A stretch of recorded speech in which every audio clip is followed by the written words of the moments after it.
Greater love has no man than this, that a man lay down his life for his friends. John 15:13. And I have another quote here. Quote, resolved that the official command, officers, and men involved in the military expedition of November 21st, 1970, seeking release from captivity of United States prisoners of war believed to be held by the enemy near Hanoi, North Vietnam, be commended for the courage they displayed in this hazardous and humanitarian undertaking, which has lifted the hopes and spirits of our brave men imprisoned and fighting, as well as Americans everywhere. U.S. House of Representatives, House Resolution 1282, December 7th, 1970. These two quotes are meaningful for the podcast today because we are joined by three men who participated in the Son Tay POW raid, which that U.S. House of Representatives House Resolution is directly speaking of. And we're also joined by the son of an airman who participated in this raid. This is the Modern Military History Podcast. Again, I am your host, Andy, and I'm bringing these gentlemen today to share their stories of this incredible raid from each of their perspectives. This raid involved countless individuals when you really start looking at it, from the intelligence side, state side, to local intelligence in country in Vietnam, to the airmen, to the servicemen who serviced those aircraft, all the way down to the men who hit the ground. And to help tell the story today, we have as many representatives as we can fit in one Zoom call here to share each of their perspectives. We've met a few of them before. I highly recommend people take a look at podcast number 16, Into Son Tay, with Terry Buckler and Cliff Westbrook. But we are also joined today by Pat St Clair and Jake Jackovenco. Both of these men were in, well, all three of these men were in the three separate assault groups that took part in the Son Tay Raid. And today we're going to hear their stories, and we're going to move through the raid with each of them, listening to their perspectives. Gentlemen, welcome. Thank you for coming on. It is a privilege and an honor. Thanks for having us, Andy. Thank you, Andy. Absolutely. Copy that. So I always kind of start my podcasts introducing everybody, and I'm going to move through here. We've met you, Terry, before on podcast 16, but I just want to go ahead here and get it on the record again. Terry, where are you from? Where were you born? Clark, Missouri. Copy that. And when were you born, sir? 1950, June 20th. Okay. When did you join the Army? I joined the Army March of 1969. Copy that. I was volunteered for the draft. I see. Okay. And Mr. St. Clair, where were you born, sir? I was born in Harrisburg, Virginia, on October 13th, 1948. And I enlisted in the Army in July of 1968. I was a volunteer for Special Forces. You could enlist for Special Forces at that time. So you went straight into SF when you enlisted. Is that what? Yes. Well, after I had an infantry AIT, then I flipped over to SF. Copy that. And Mr. Jackovenco, sir, when were you born? Where were you born? I was born in a Donbass province, Ukraine. No big village, and we came to the United States in 1950. Gotcha. Now we live in Kentucky. Gotcha. Kentucky, up in the hills. Now, sir, I have a request. Could you possibly come a little bit closer to your camera? You're a little quiet. All right. I appreciate it. And Cliff, sir, introduce yourself. And Yeah, I'm where the were you born? youngster, Oh, okay. and I was born in '66. My dad was the aircraft commander on Line 02 on the Son Tay Raid, and that's where I had my first interest in it. I went to the Air Force Academy, and so '84 is when I joined the Air Force, and I flew B-1 bombers at Ellsworth Air Force Base. Copy that. Copy that. So, gentlemen, now, Mr. St. Clair, you said that you pretty much went straight into SF. Now, Jake, I would like to hear, how did you go Special Forces? What was the decision-making process for you to go that route with your career once you got into the Army? Well, I was with the 82nd Airborne Division. Okay. And I ran into a few problems and had to kind of find me another unit. So since I speak about 3 or 4 languages, my first sergeant, Gawita, recommended, why don't you try Special Forces? You know, they're big into that. So I said, well, I don't know much about them. But anyway, I went ahead and took the test and got assigned to 6 Special Forces group. After about, I think it was about 6 months that I was a heavy and light weapons man, my MOS. Now, when did you, how old were you when you left the Ukraine, where you were born? We left the Ukraine since, if you look at history, Ukrainians, passionately hate the Russians. Because there's another story on my side, is that in 1936, 37, Stalin murdered and tortured, some say over 10 million Ukrainians. Naturally, congressmen came to do whatever they do, and Stalin showed them warehouses full of grain and fat Ukrainians, and the congressman came back to the United States and told them it's false. There is no phantom, nobody's dying in Ukraine. My mother was 16 years old. Out of a family of 4, she's the only survivor. Somebody said that, everybody was starving. So they said, if you turn anybody in that has a weapon, they were big to disarm everybody, you will get a loaf of black bread. Well, somebody, neighbors or who, said that my mother's brother or my uncle had a pistol. So the Bolsheviks came, they questioned, they searched, they beat him. He said, I have no weapon, whether he did or not. Then what they did is they started torturing the father to make him talk. To make the son talk. And after beating him and whatever, they beat him to death with clubs. Then they started on mother. They beat her, but then they did better. They tied her feet and dragged her down a dirt road up and down a village. They would stop and say, are you talking? Where's the pistol? So I have no pistol. So you can say they dragged my grandmother or my mom's mother to death. Then they killed the sister, and my mother was sitting there. She was 17, I think. She was sitting there leaning against a fence watching all this. And 2 Bolsheviks came over to her, and one took a pistol out and he put it to her head. And that's why I believe there is a God. Because the other Bolsheviks say, why waste a bullet? Look at her.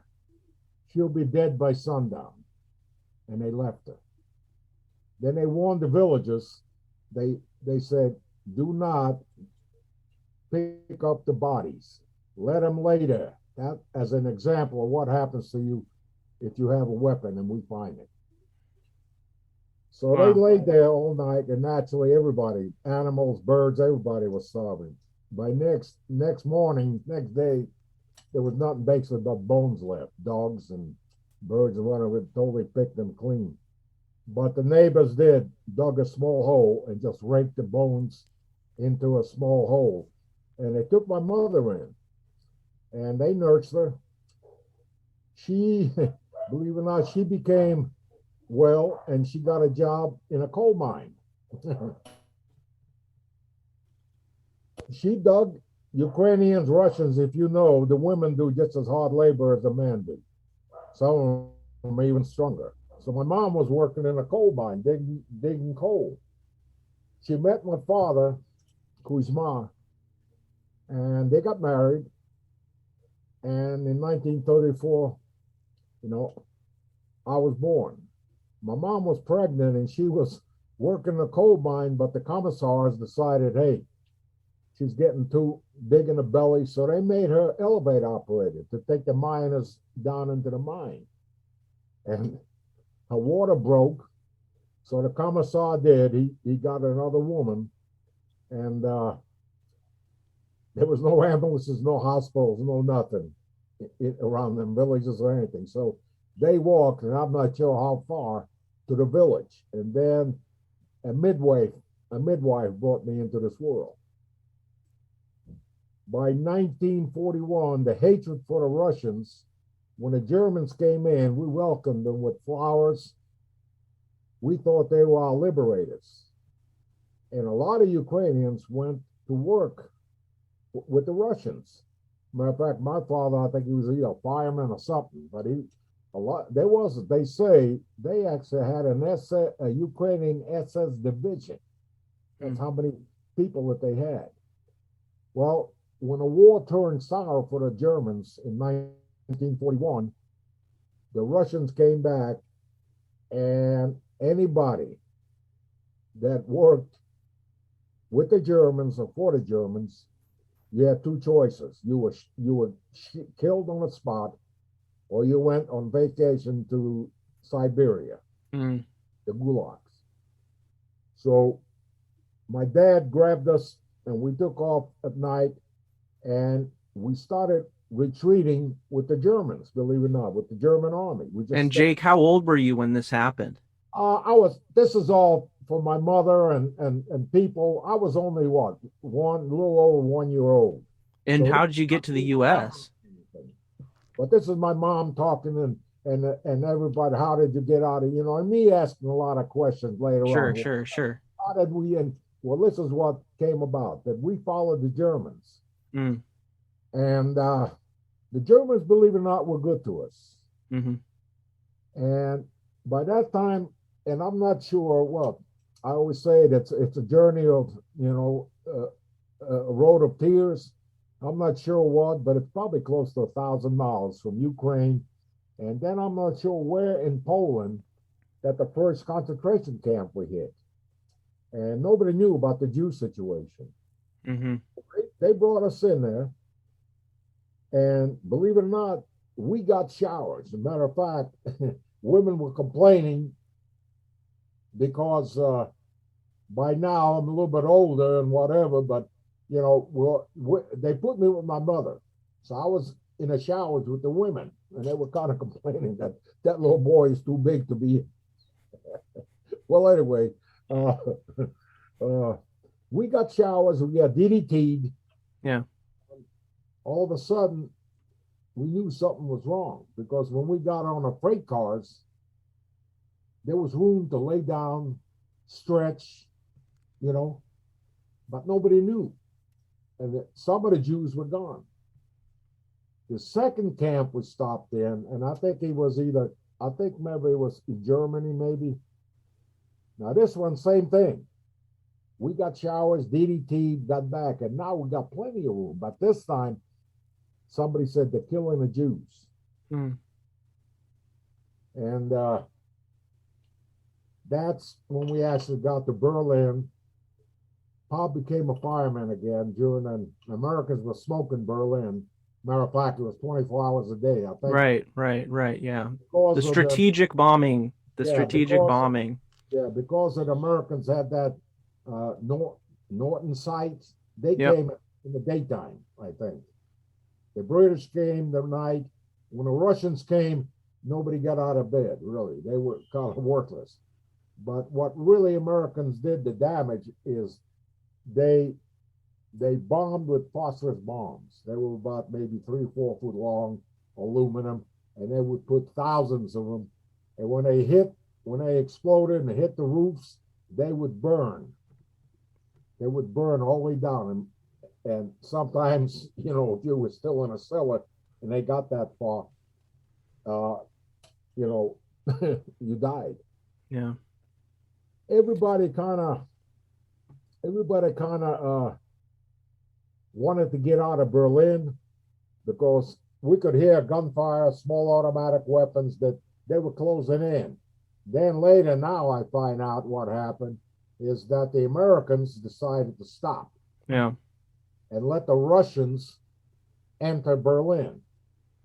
Yeah. So there's no explaining. You cannot imagine. You cannot put it in words. Because these are Manchurian these are Manchurians. You can curse here. It's okay. This is a safe space for cursing. I want to put that in there. Yeah, Mongolians, Manchurian troops working with the Russians. Sure. All they wanted was rape, everything that wore a skirt. Rape, plunder, and murder. And that's why I always said Americans really had blood on their hands. Because for whatever reason, I think it was political, that they held back. They stayed out of Berlin and let the Russians come in. This is really interesting. And because last night I just gave a talk to some close friends and family. I gave a little like impromptu lecture on the end of the war in World War II and the Battle of Berlin. And I've been doing this because I just love military history. And one time during the summer, I asked if some close friends and family would meet me in a local park. And I could talk about D-Day and Normandy. And that'd just be fun for me. And maybe people could learn something. It'd be kind of fun, like a little picnic scenario. Well, it turned into something people actually really enjoyed. And I did the last one of the season last night on Berlin 1945. So it's a real coincidence that we're bringing this up here. But I don't want to get too far off track. I want to stick to Son Tay. So, Jake, when did you join the Special Forces? I joined winter of '68. Okay. And I went to the training, and I got my AS qualification, and I was put on an A team, heavy and light weapons man.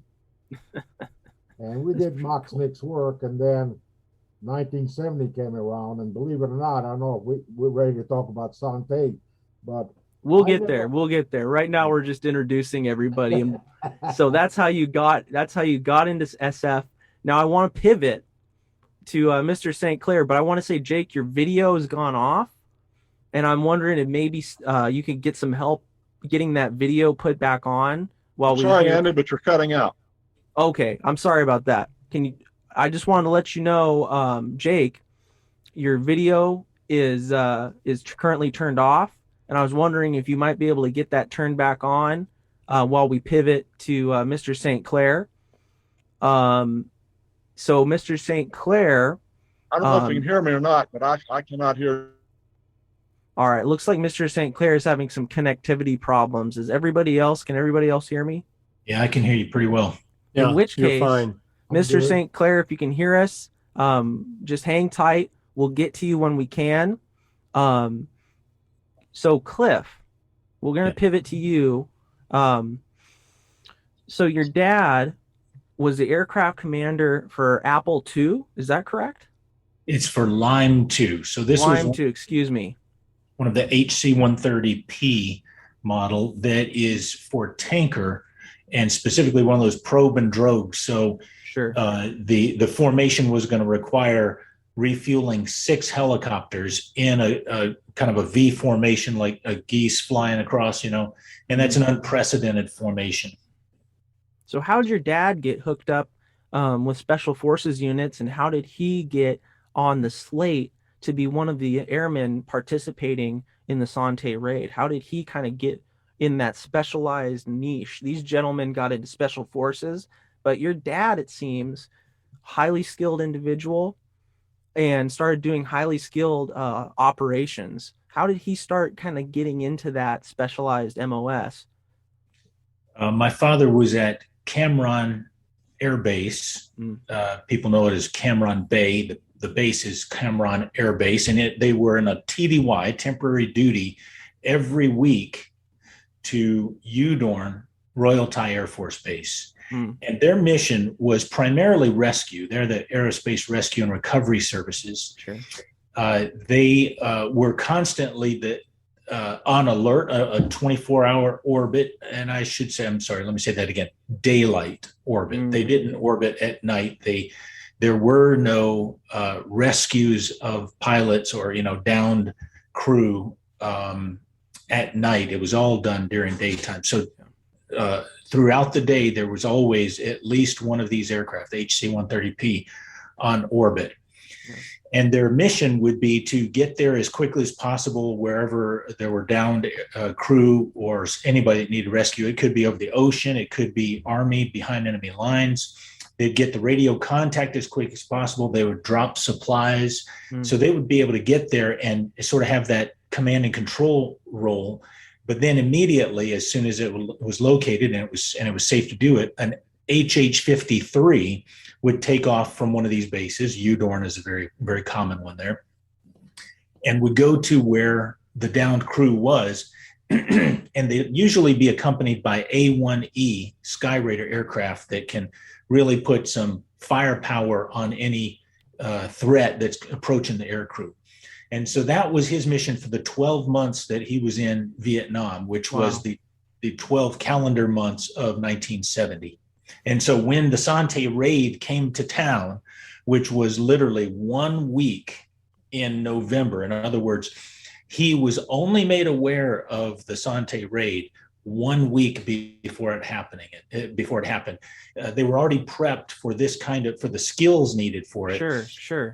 But they were quickly their squadron commander, Lieutenant Colonel Sid Spelseth, met them at the aircraft after one of their normal orbiting flights at Udorn and said, you and John Pletcher and Bruce Host we're going to be a crew, but we're going to take you away to a secret compound. He wasn't told where it was, and it ends up being the CIA compound at Tak Lee Royal Thai Air Force Base. So all of that happens. His involvement is just for that 1 week prior, whereas these three gentlemen were practicing for it for months and were developing the plan. What I find fascinating about this chapter in American Special Operations history is that if my understanding of the history is correct, we did not have dedicated assets to support special operations like we do today. Today we have entire aviation units that what they do is support special operations. And what it really sounds like here, and I want you to correct me if I'm wrong, Cliff, is we have highly skilled individuals who are not specifically special operations forces, but they have distinguished themselves and the Air Force has started to take on more specialized roles.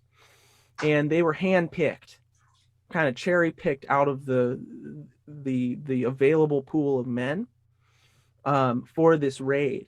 And I think one of the things about Son Tay is that it really showed we need to have dedicated personnel, kind of like a holographic structure from the top of command all the way down to make this more efficient, to make this work smoother.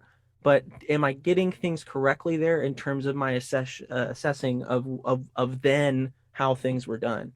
You are. It's the maturing and evolving of the military craft. And so in the U.S. military, there had been an understanding of the need for specialized small unit operations that would have to be pulled together in short order. And back then there was no U.S. Special Operations Command as there is today. That was formed in 1987. Back then, the Air Force had something called U.S. Special Operations Force, and it was strictly Air Force operators. And the concept there was going to be C-130s, A-1s, and helicopters, and it would be small unit operations. But nothing could pull together the Army Special Forces. And in this case, with the Son Tay Raid, they actually also had the Navy involved. They considered having the Navy SEALs do it, but this operation ended up being, and early on they saw it was going to be too big for the SEALs. They needed the Army Special Forces, the Green Berets. Sure. And so that picture of a unified joint operation really came together at Fort Bragg.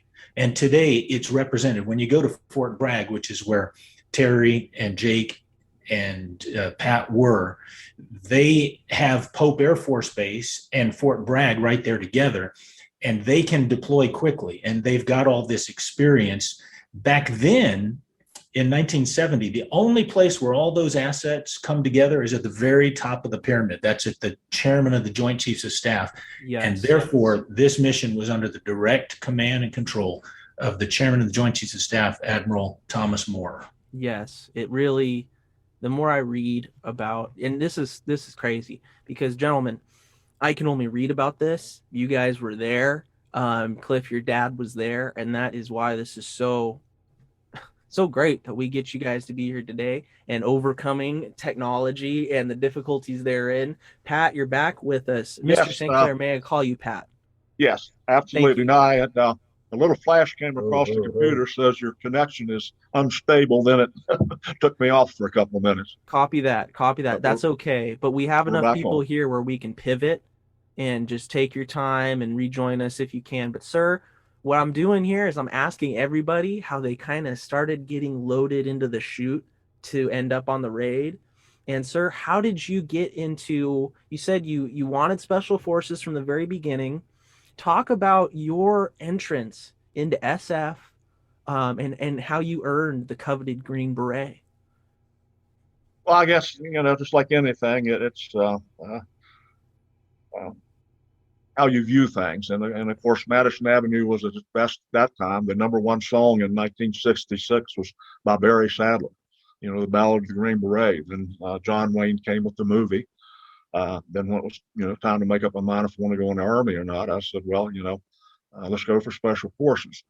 And at that time, you could even sign up for MOSs, which I did for the medics. Now, of course, you had to meet the medic requirements through testing and things like that. And then for any reason that the Army couldn't meet their part of the contract, your 3-year enlistment would kick back to 2. So just kind of tailored for people who wanted to go to SF. And at that time, you could join SF off the street, which afterwards you could not until 9/11 came along and they pretty much depleted the manpower pool of SF. So then they went back to off the streets. And kind of a little anecdote there. When I was with the 10th Special Forces Group, we're getting ready to go into Iraq. One of the team sergeants came to me and said, Sergeant Major, you're what they just did. They just ruined Special Forces. What are you talking about? Missed the news one day and you missed it. He said, hey, you can now enlist for Special Forces off the street. Can you imagine the type of people they're going to get? What do you mean? He said, well, you ever want to be, just think of the garbage. I said, are you calling me garbage? I said, Sergeant Major, I enlisted off the street for Special Forces. Are you calling me garbage? No. Look at the time. I got to go. And then, of course, those troops were called X-ray troops. And they were probably the best enlistees we've ever had in Special Forces. Because most of them were educated, most of them were there out of patriotic reasons, and of course they lived and died with valor and candor, much more so than any other unit. But that's just the history of Special Forces, and the bar will always be set higher for each generation. Each generation gets better at warcraft, technology, training, and all of that. But at that time, I enlisted for Special Forces. Went in the Army at Fort Bragg, had basic there, then went to AIT at Fort Gordon, Georgia, which was actually called Airborne Infantry. Then everybody that graduated that got on a bus and went to Fort Benning for Airborne School. Then from there, I went to Fort Bragg and went through the medics course and ended up with the 6th Special Forces Group at Fort Bragg. I really want to go to Fort Bragg one day. And, it's a lot of history at Fort Bragg. I really want to go to Fort Bragg. One of the things I've always been really interested in is U.S. Army airborne parachute history, and Fort Bragg is just that's where it begun. I believe that is where the test platoon of the U.S. airborne operations, the very first guys to do it officially, that's where they were. They were in Fort Bragg, or maybe it was Fort Benning. Might have been Benning. It was Fort Benning. Yeah, it might have been Benning. See, I'm talking out my ass right now, but forgive me for that. But I still want to really brag as in SF history in Bragg. I'm pretty sure is pretty steeped. And and you can go down to Fayetteville and see the Airborne and Special Forces Museum. A lot of history there. Just a lot of things on display that's that even I learned about. And of course, the 82nd Airborne was that, and the 101st were premier units in World War II. Of course, that was before we were born. Well, not for Jake, but there's history of that. And of course, to be Special Forces, you had to agree to be airborne. It's a triple volunteer. Volunteer for the Army, volunteer for Airborne, and volunteer for Special Forces. Copy that. What was Airborne school like when you went through? Quick. we were the last class before Christmas, so we probably had about, I think it was a 2-week and 4-day. Normally it's a 3-week, but they just stacked the jumps as fast as they could so they could sign us out and send us to our next assignment, which was Fort Bragg. And of course, when we got to Fort Bragg, almost everybody was on leave. So to out process them, leave to go home from Fort Bragg took 3 or 4 days. only had one typist in the personnel section. So this leads us into Terry. Terry, so Yes, now volunteered for the military. You volunteered for the draft. Correct. And we've got in podcast 16, we talked a little bit about this, but refresh us. What was it about SF that drew you in? Well, I had been in the military, sworn in for 3 days, and I was at Fort Leonard Wood, Missouri, is where I took my basic training. And before basic, they took us into a big room, and this guy he was about 4 axe handles across the shoulders and a waist of about 20 inches. Just wanted to know if anybody wanted to be a Green Beret. And I was familiar with the Green Beret from the standpoint of I knew they were a special and a very elite group. And I thought if I was going to go to Vietnam, I wanted to go with the best. So I stuck my paw up in the air, and as he said, step forward. I stepped forward, and I went from a US to an RA in a matter of a few minutes, and I became a regular Army, which cost me another year. At that time, I was a 2-year commitment under the draft, and to get in Special Forces, I had to sign up for another year. And I was a 12 Bravo combat engineer was my MOS. I went to basic training at Leonard Wood, my AIT at Leonard Wood. And from AIT, after AIT, my first airplane ride was an American airline from Fort Leonard Wood to Fort Benning, Georgia, where the next 5 times I went up in the air, I jumped out of the airplane. So that was kind of my introduction to the parts of Special Forces.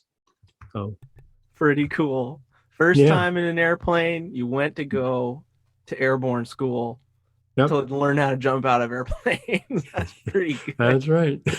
Now let's switch back to you, Jake. So Jake, now you're in Special Forces. Did you go to Vietnam before being selected for the raid? Yeah, I went to Vietnam in 1965. Copy that.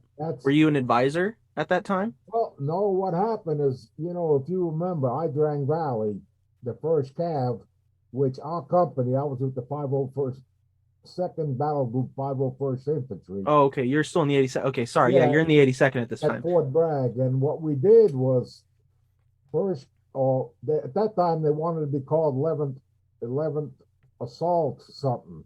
But then that was the 11th Airborne Division for World War II. So the veterans jumped up and said, So they became the 1st Cav. And we went on about a 3-week. They wanted to put them tier 1. Otherwise, we were ready to go. Send us. Politically, they were pushing them. Even Colonel Moore said, we're not ready to deploy to Vietnam. Because what we did to them in training in South Carolina is what they did to them in Ia Drang Valley. Our company was on a hill, and we never fought against helicopter soldiers before. And these guys were great. I mean, all of a sudden, the sky was full of helicopters, and here they come, and they landed below us. So naturally, we called in mortar fire and whatever, and they had Empires with them. And then we opened up with everything you had. So they declared that we wiped out basically the whole bunch down in the bottom. And actually, they proved that they were not ready for combat in November of 1965. And this is like a war game in training. This is like a war. Okay. This is a war game scenario. It was pretty realistic. And was that Colonel Moore's unit that you guys were in the war game with? Was the one at the picture they made. Oh my gosh, that is cool. Well, Colonel Moore said we're not, because most of them were not combat testing. Most of the NCOs were, but not the lower ranks. So the 82nd Airborne Division 101st kind of replaced the casualties. So they sent what they call a levy down at Fort Bragg, North Carolina, 82nd Airborne Division. 1,800 of us came down on a levy. And we went to Vietnam. A lot of them went to the 1st Cav. But I lucked out. I went to 173rd Airborne Brigade. And that's why I served the first year in Vietnam. If you don't mind, what'd you get up to in that first year in Vietnam with the 173rd Brigade? Well, at first they had a new unit, and I went to Ranger School back in 1964, and that's an I got busted for a fight. There was something about me and MPs. Oh, okay. I don't know where it was Gestapo, World War II, whatever. I could not stand anybody now in America. And we were drinking at the club, E4 club. We went outside, and well, anyway, there was a little scuffle out there, and one of the MPs was kind of rough with the club. And I told him, hey, partner, I said, you don't need to beat that man with a club. So he turned around and he punched me in the stomach. So when he did that, I put his helmet into orbit. I sucker punched him. I am shocked. Jake would do that. So they finally gorillaed me down and whatever, and they brought me back, and I got busted, and I was E5, and I got busted back to E4. My company commander, he was a first lieutenant, but I think his father was some kind of a political senator or something. But when I came back, I had a wife. I was married, first time wife, and 2 kids, sons. And when they busted me in those days, I think when I came in 50, I think I was making $78 a month. So, airborne was just fantastic for me. So when I went in the first 2 years, 1958 and 1960, when I got out, I had to go and pull reserve duty. So somebody said, hey, Jake, he said, you speak all them languages. He said, have you heard about special forces? I said, no, not really. And he said, well, he said, don't go down to Camp Kilmer. And that was a reserve. He said, there's a company down there. And bigger than crap, there was Company B-11 Special Forces Reserve. So I walked in, and the funny part about it, Buck said, we also got interviewed by not a special forces, by a E7 from, he was in about 3 World War II jumps and whatever, looking good, high jacket, spit shine, brown boots, and he stood there and he said, who wants to go airborne? Well, hell, you know me. Even though I couldn't spell a word, I said, I do. So what happened is I was in such a hurry and wanted to be so proud. I wanted everybody to know, hey, airborne. So like a dumbass, I went out and got an airborne tattoo. So I get into 11th B Company, and naturally, you have to lie. Are you airborne? You know it. Well, after a few questions, they said, are you airborne? It's not in your 201 file. I said, no. I said, but I got a tattoo. But I got a tattoo. He said, that's not going to make it. So they scheduled me to go. Well, matter of fact, before they sent me to Fort Benning, they said, look, we got a sport parachute club within a company. We jump on weekends. So up in Montgomery, New York is from Camp Kilmer, New Jersey. That's where they met. So we went up there, and they gave me a real quick, PLF's landing, a little bit about parachute control and whatever. And they said, okay, put the parachute on, you're going up. I said, really? So anyway, we got on a little Cessna aircraft, and we went up to about 3,500 feet. And it was a static line, so they hooked me up, and I was sitting in there. And then when we got over to DZ, I had to, out of a Cessna, you had to kind of sit in the door, come out, put your right foot on a wheel and your left foot on a step, and then grab the strut. So you're hanging under there, and then a jump master says, go, so you let go. Well, I don't remember none of that stuff. All I know is all of a sudden, boom, under the canopy, and I'm alive. But I forgot all about the toggles to steer, and it was not windy, but it was about 5-6 knot wind. And it was what they call a 7-gore TU cutout in a canopy. So naturally, the canopy, without me controlling it or turning it into the wind, it picked up the wind, and all of a sudden I picked up the speed, and I was doing about 10 knots an hour. I heard Jeep down below me, or cars with a microphone, turn into the wind, turn into the wind. Well, I don't know what they were talking about. Well, anyway, I crashed and burned in the middle of New York thruway going into Canada, I guess. State troopers, God bless them, they used to hang around there. They stopped all traffic on both sides of the road. And I must have set off a few earthquake devices, because I hit that thing so hard I thought I killed myself. So one of the state troopers runs up there, and there's a big time fine and whatever for jumping, out of the limits where you're supposed to be. Well, I drifted totally out. But thank God the state trooper was an ex-paratrooper from World War II. And he said, what the hell were you doing? I said, I don't know. And I said, but I'm going to jump school. He said, good, you need to. So that's the second event. Now I got an airborne tattoo, and the guys really treated me great in the reserve. I mean, most of them were Korea and World War II jumpers. Most of them were veterans, and they treated me. I mean, Special Forces. That's what's great about Special Forces. There's rank, but there's not. Like you can see Pat and Buck. Buck was an engineer, Pat was a medic. Their teams probably had 5 or 6 senior NCOs, E7s.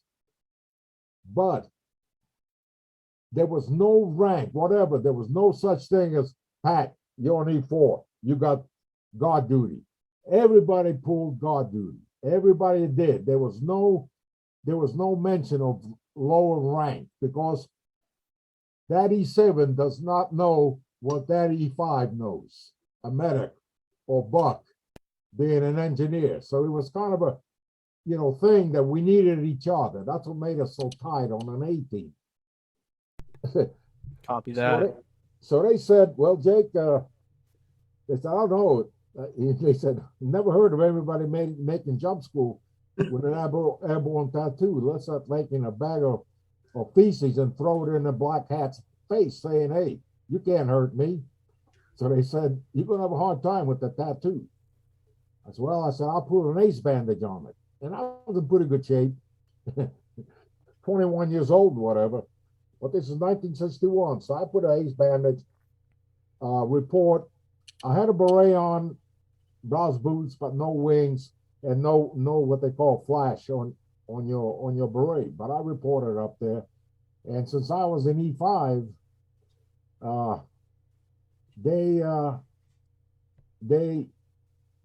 they put me with, believe that's the first time I seen Navy SEALs. In 1961, they had to go to Army trained parachute training. So we were in a special barrack, officers, SEALs, some Air Force, and I kind of got along pretty good with the SEALs. I taught them how to spit shine boots because one of them come over and he looked at my boots and they were like mirrors. And he said, damn, he said, can you get my boots like that? So not seeing him, I said, nah, you got leg boots. In other words, nah, you can't get leg boots like that. I said, he said, well, look here. So he comes over with a box, an orange box. And I look at it and it says Cochran jump boots. I said, oh my God. I said, you buy them? He said, no, they issued them to me. I said, all right. So what you can do real fast is you take them and you scrub them completely almost till they're white. And then what they call that you take kiwi blue, the boot polish, and you take your hand, you melt it, take your hand, and you put a good base on there. And then from there, you go ahead and take a baby diaper and dab it and spit shine it. So I got them boots looking like they were mirrors. And making friends with the SEALs, teaching them how to spit shine their boots. SEALs how to spit shine. But I'm not sure which team it was. I don't know if it was, from the West Coast or East Coast. I think either one or two. That was the first original SEAL teams. So they kind of took me under the wing. So we started training, and I was doing good. But finally, a black E6 come over to me. He says, I see an ace bandage on your arm. I said, yeah. I says, it feels like I might have pulled a muscle. He said, you sure doing a lot of pull-ups and push-ups to have a hurt muscle. And he says, I bet you got an airborne tattoo under it. I said, yeah. From that day on, I cannot remember anything. I mean, I think I pushed Fort Benning 3 or 4 inches down into the ground. So I got it. They were killing me. And they said, and that's when one of them said, he said, you coming to jump school with an airborne tattoo? You know what you just did? It's like you took feces and threw it in our face. They said, nobody ever made jump school with a tattoo. And they did. They smoked me, blood, tears, and sweat was all over that field. But you made it. On the runs especially, we'd start doing that, 2-3 mile run, and I'll be running around the damn formation. And then when they stopped quick time, they started walking. They would put me down in a leaning rest and start doing push-ups. While everybody else was resting walking. Well, 2 SEALs would break off, and I think they kind of did it on purpose. And they would come up and they would grab me and they would drag me to the formation. And then after they got me close enough, then they black hats all and drop that piece of crap up and get on and knock out. Well, anyway, they started running again. They told me. I can interject something here, Jake. So, like I said, I went to Airborne Infantry at Fort Gordon. And the first thing they told us in the first formation, do not get an airborne tattoo before you graduate jump school. Well, make a long story short, really, all of a sudden they did lay off me in jump week. I made my 5th jump and what they call blood wings. They pinned them on me, and every black hat came over and shook my hand. And they said, I don't remember anybody making it to jump school. So that was kind of rough. And I got back to the unit. And, so we got to pivot. We got to pivot now to Pat. Pat, so after you got SF qualified, did you go to Vietnam before Son Tay? No, ironically, Buck and I and 2 others, this was our cherry dive into combat. What kind of stuff did you, so we're in between graduation, getting your beret, and then getting selected for the mission. We're going to get up to that. I'm keeping an eye on our timeline here. Okay. And, but I want to get into it. So what kind of stuff were you doing, before the raid ever became a thing? Well, I was with the 6th Special Forces Group at Fort Bragg. And in those days, we'd train a month, have post support a month, and then kind of have a school for a month. So it's like 3-month rotations. And I forget, I think it was on post support when the word came down that they were looking for volunteers. I think it was in August of 1970. And then, of course, it kind of got convoluted there on how to process everything. They wanted everybody to show up in the auditorium down at the JFK Center. And then so many people showed up. Some people thought that everybody was ordered to show up. So kind of got out of hand. So then they said, well, we'll go back and regroup. And through your company, volunteer for that. Then we'll schedule interviews, which Colonel Simons, Colonel Sendor, I think Sergeant Major Plant was at all the interviews, which took 3 or 4 days, I forget, maybe even a full week. But they would give you an interview time for that. And I showed up about 20 minutes before my interview time, which is what they told me to do. And unfortunately, my 201 file wasn't there. So I had to go back to 6th Group headquarters, which was about quarter mile, 3/8 of a mile. So I got double time up there, get my 201 and double time back. And of course, I had starch fatigues, and of course, a good sweat will ruin starch fatigues real quick. So show back up down at center with my 201 file. And fortunately, the time overran just a little bit so I could catch my breath and everything and wouldn't look like I was in a panic mode for the interview. And then in the interview, they just ask you questions, some general, some specific, medic-wise. Why do you want to volunteer? And basically, I told them, I joined SF to basically learn the craft and go to Vietnam. Of course, by that time, they weren't cutting orders for Vietnam. So I said, this will give me an opportunity to do something for whatever this event's going to be. And of course, nobody really knew at that time.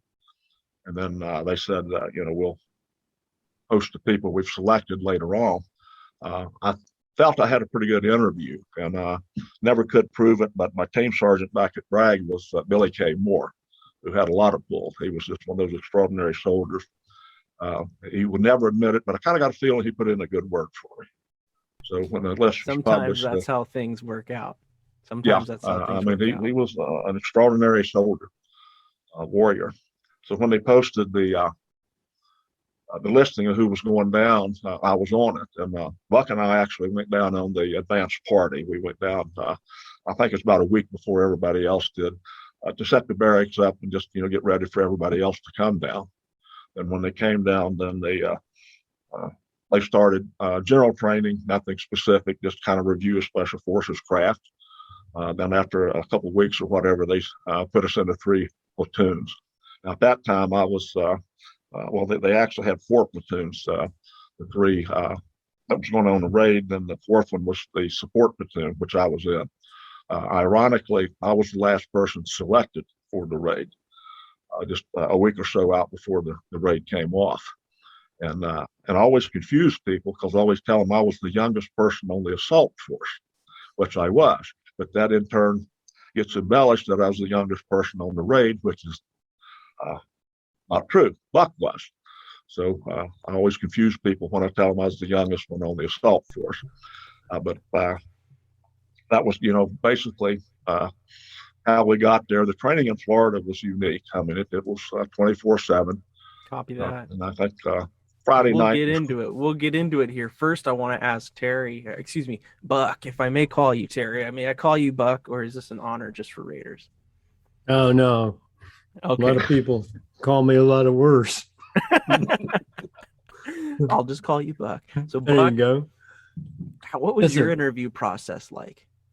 Mine was very similar to Pat's. My 201 file, I was, at the time, I was stationed in the 7th Group, and 7th was at that time stationed at Fort Bragg as well, 6th and 7th Group. And I had been up in that Haley National Forest training on mountain climbing and rope rappelling.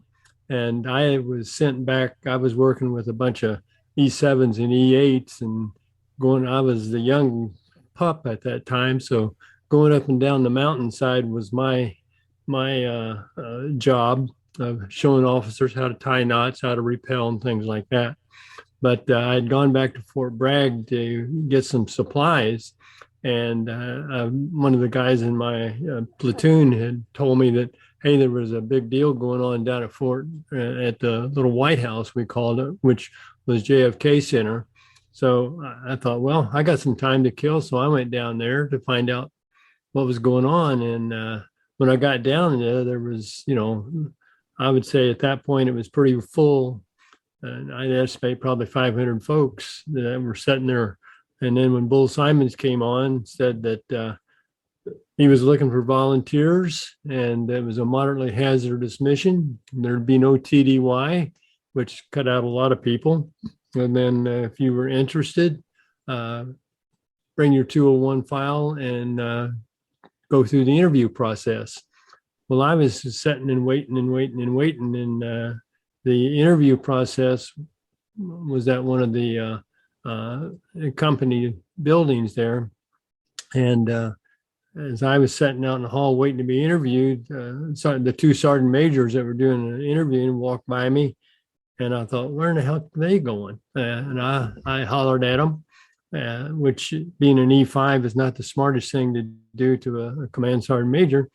And they stopped. And I think they were just shocked that I was so stupid to do that. But anyway, I said, how come I hadn't gotten interviewed? And they said, well, one know where my name was in my 201 file, and they couldn't find it.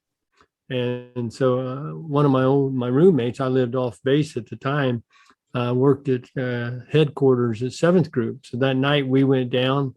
I knew he could get into 7th Group headquarters, and we looked for my 201 file. And we found it. And next morning, they said if I was there early, I would get interviewed first. And I did. And the interview questions varied. They knew I hadn't had any combat. Like Pat, I was a cherry.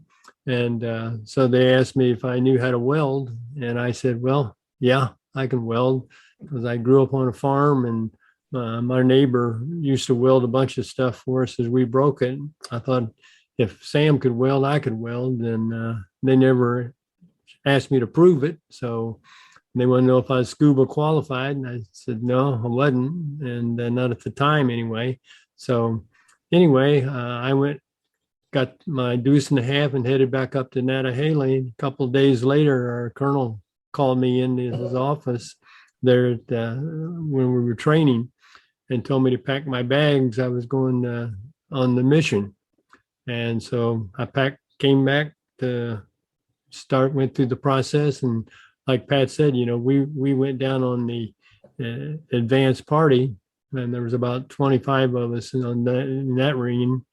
And being the young E5s that we were, we were kind of going down as grunts more than anything, but you had to earn your way onto the Son Tay Raid. And I think that's how Pat and I proved ourselves in that respect. I had a question, Andy. Go for it. I want to throw this out there. up to that point of where you go to the JFK Center, there's a theater. You'd heard that Bull Simons was asking for volunteers for a mission. What at that point did each of you all, and this is all three of you, what had you heard of Bull Simons? What was your knowledge and what appealed to you about hearing that Bull Simons was involved in this? I'd like to hear from all three. Well, what appealed to me was, I mean, Bull Simons was like John Wayne of the Special Forces. And you figured if he was looking for volunteers and there was this many career people looking to go for it, there must be something to it, and it must be a pretty exciting project. So that was kind of what enticed me to do it. Plus, I had volunteered for Vietnam a couple of times already. And like Pat said, at that point of the Vietnam War, they weren't accepting applications, if you will. So it seemed like an opportunity to get to be able to take all the training and everything that we had done into, put it into use. Was your knowledge of Bull Simons the stuff he had done in World War II, or had you heard of anything he had done in Vietnam? No, I just knew of the bull. I mean, the name the bull is synonymous with Bull Simons, and there's only one bull. So I'll follow up on this here. So Jake, you know, when you're in SF and you've gotten into SF, have you heard of the bull? No, I never heard of him. I never saw him. Matter of fact, what Pat said happened to me. Like I said, in Special Forces, there was no such thing as rank conscious. So that day, I was going on guard down the Gabriel area.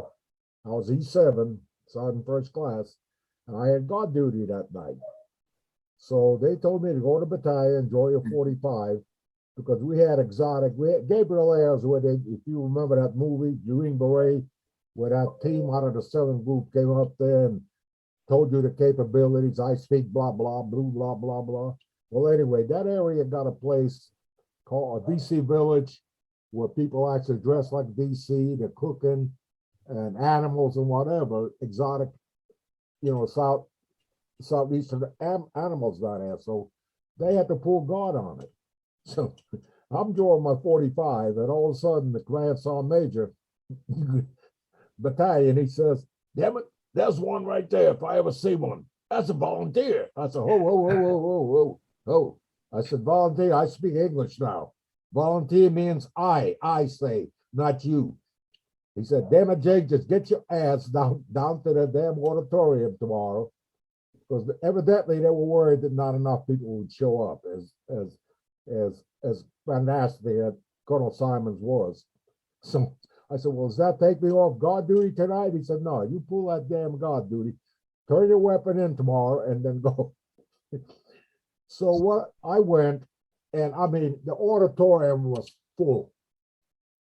So we sat down, and I don't know if Buck or Pat remembers, but the first guy came out on a stage was our Special Forces commander, 2-star General Flanagan. Mm-hmm. And he stood there and he looked, and he said something like, "Gentlemen, this is the first time I wish I was enlisted, man." Something like that. Yeah. Whoa. This is 2-star. He wants to be an enlisted man. And then he says, "I want to introduce you to Colonel Arthur Bull Simons." And when he came out on stage, first time I ever seen him, he reminded me of Star Wars. Yoda. He was kind of bent over like he had a hunchback. Ugly as sin. So he came out and he stood there, and like Buck said, that is very amazing what he said. He said, "Gentlemen, there's no per diem, because Special Forces are big into per diem. You pack your bags, you go for 90 days, you get $25 a day and whatever. So when he said, gentlemen, there's no per diem. And then he said, and it may be slightly dangerous. And we don't know when we're coming back. That's the briefing that he gave on a stage that I remember. Yep.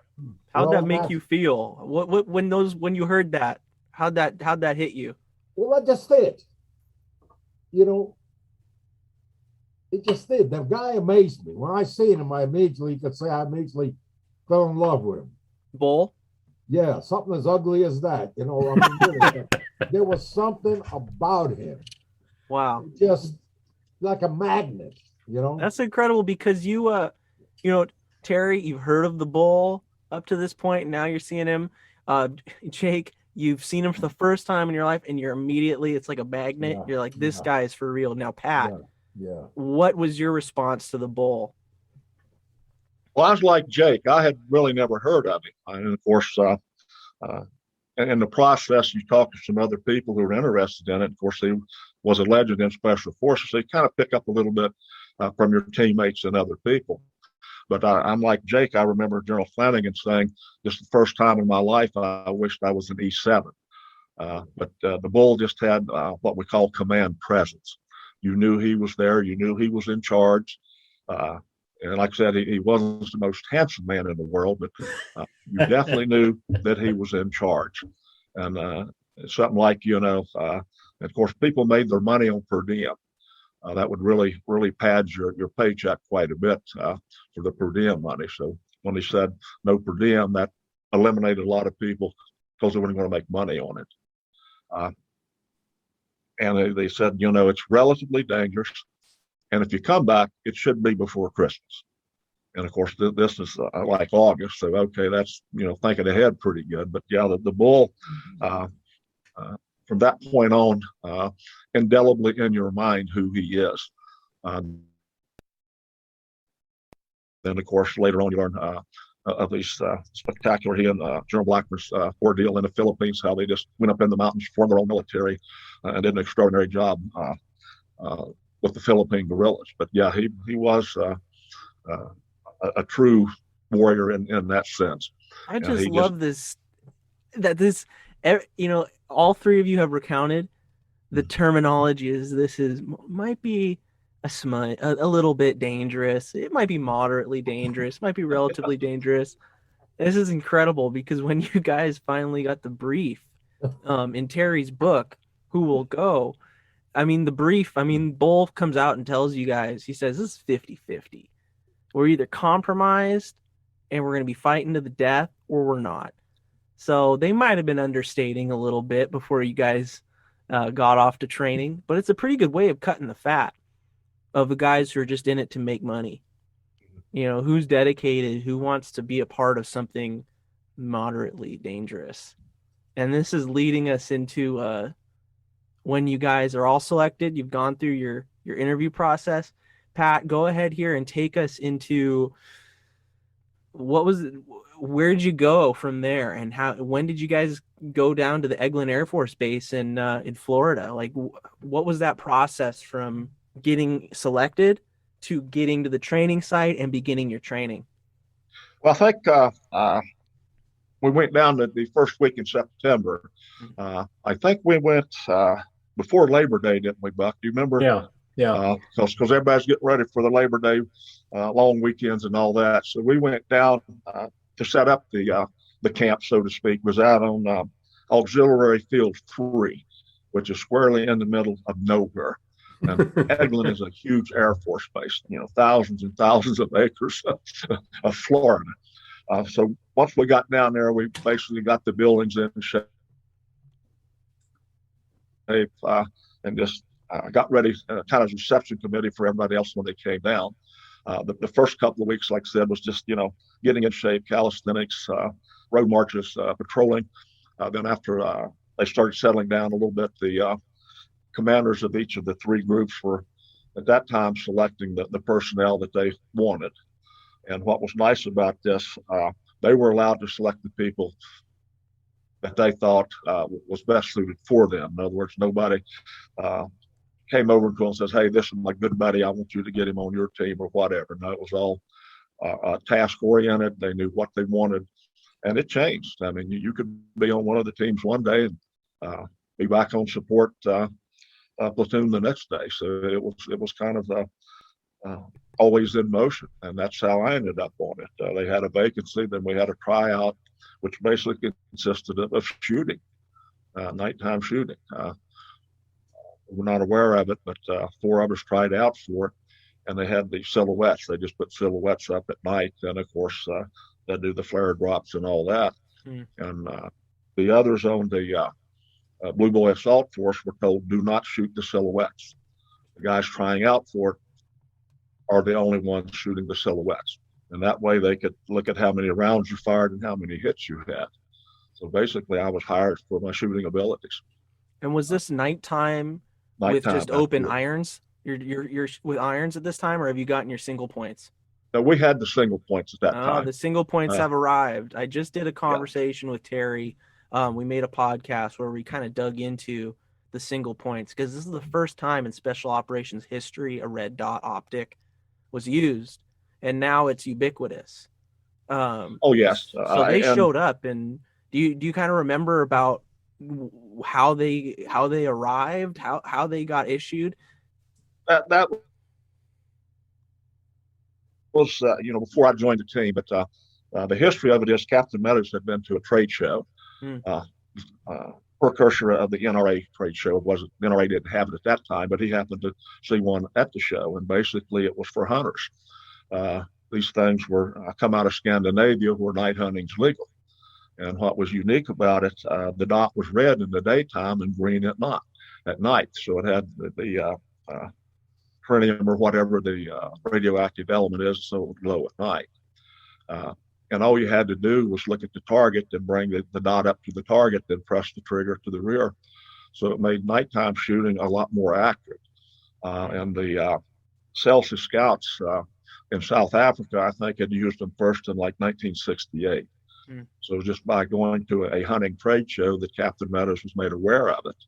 And then from that, he ordered a couple. Then needless to say, nighttime's marksmanship took a great step forward from that point on. Of course, now it's Army-wide, military-wide, both OPT-4 and us use some type of optic with the dots, or magnification with the dots.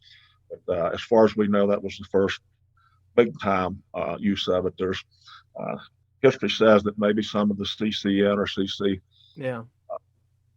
teams that command and control north-south in Vietnam or Central had been using them. But I've seen some pictures of the SOG guys with the single points. However, I don't know if those predate Son Tay, but unless I'm mistaken, this was like the first time an entire unit was issued an optic of this kind. And because I mean, SOG was famous for guys getting goodies, and John Plaster is famous for having written to Colt saying, hey, you guys have 30 round mags, we could really use those. And Colt kind of put them on a short list to get some. So I know I actually been working with a couple SOG guys. I might have to ask them if they know of any single point usage. But I love gear, I love equipment, I love artifacts, as you guys saw earlier. And they're artifacts now, but of course you guys used them. Andy, I've got a question. Please, Cliff, go ahead. It's kind of unique because Captain Meadows gave all of us our single point. Unfortunately, mine was destroyed in a house fire in the early 80s, but and the reason you can't find them anymore, one of the Star Wars movie had a single point on their gun, and then of course from there the Trekkies bought them all. You just can't find them anymore, and historically that's why they're not available. But we did get the assault force, and I think a couple others may have siphoned them all too, because they were expendable items. And like you said, we had those new fandangled 30 round magazines. We didn't have magazine pouches for them. We just used a 1-quart canteen cover, and then you could stuff them down in that perfectly. But yeah, I mean, considering what we had, the Car 15, or I forget the Air Force designation, but GAU-5/A. Nerd moment over. and once again, technology was at forefront with us. We had the carbines, we had the 30-round mags, we had the single points, just amazing. And of course, we had the top of the line Air Force people. Keep in mind, we were literally kept in the dark on this. As far as we knew, we had the 5 helicopters going in, the C-130s, and that was it. We had no idea of the Navy's involvement or just how big this operation was. We know we had the close air support, the A-1E, so we thought it was really confined to this little small element. And it wasn't until Ben Schimmer's book came out to realize, holy cow, this thing was huge. And like you said, at that time, the special operations was run from the chairman of the Joint Chiefs of Staff, and nothing was spared. I mean, just when you look at all the bright people that was in on the planning, just how everything worked in, and of course, the only thing that could cause us a failure did. They weren't there, but all the indicators indicated that they were. Cliff, you had a question? We've brought up Dick Meadows, and I'm very interested in when each of you would tell me that you had first heard of Dick Meadows and then when you first met Dick Meadows.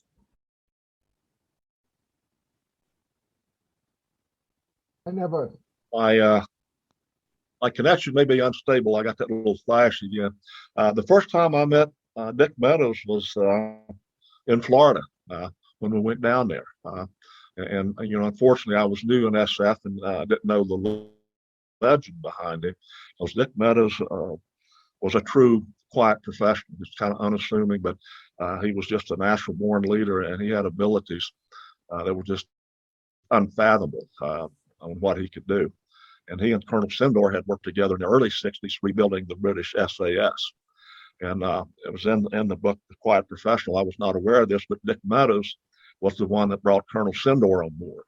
I always thought it was the other way, that Lieutenant Colonel brought this captain on board. But no, the captain recommended to Colonel Simons that Colonel Sindor be available because he was between commands.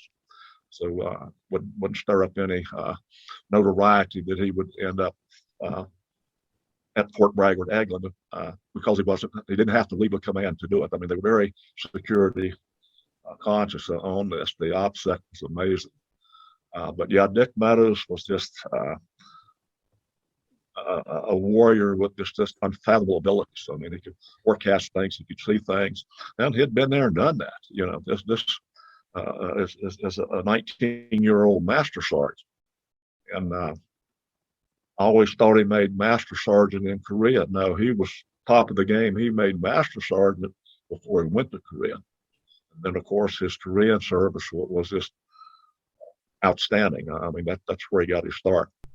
I would just kill my own mother to meet Dick Meadows. But here's a little follow-up, Pat. So, Pat, you actually served in the group that Dick Meadows led. That's the Blue Boy Assault Force, the Blue Boy Assault. Correct. Force.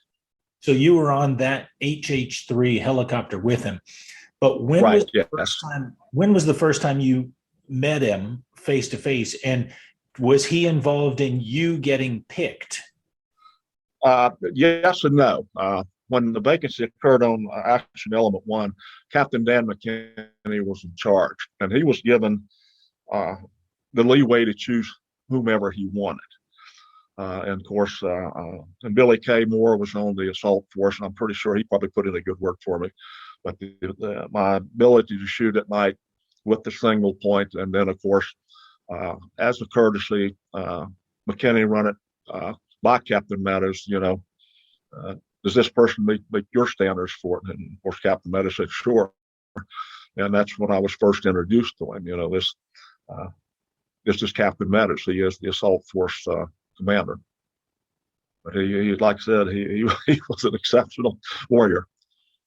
Do you remember someone telling you, so you met him and you did not really know his legend, but was there somebody in the Blue Boy who said, by the way, do you know who Captain Meadows is?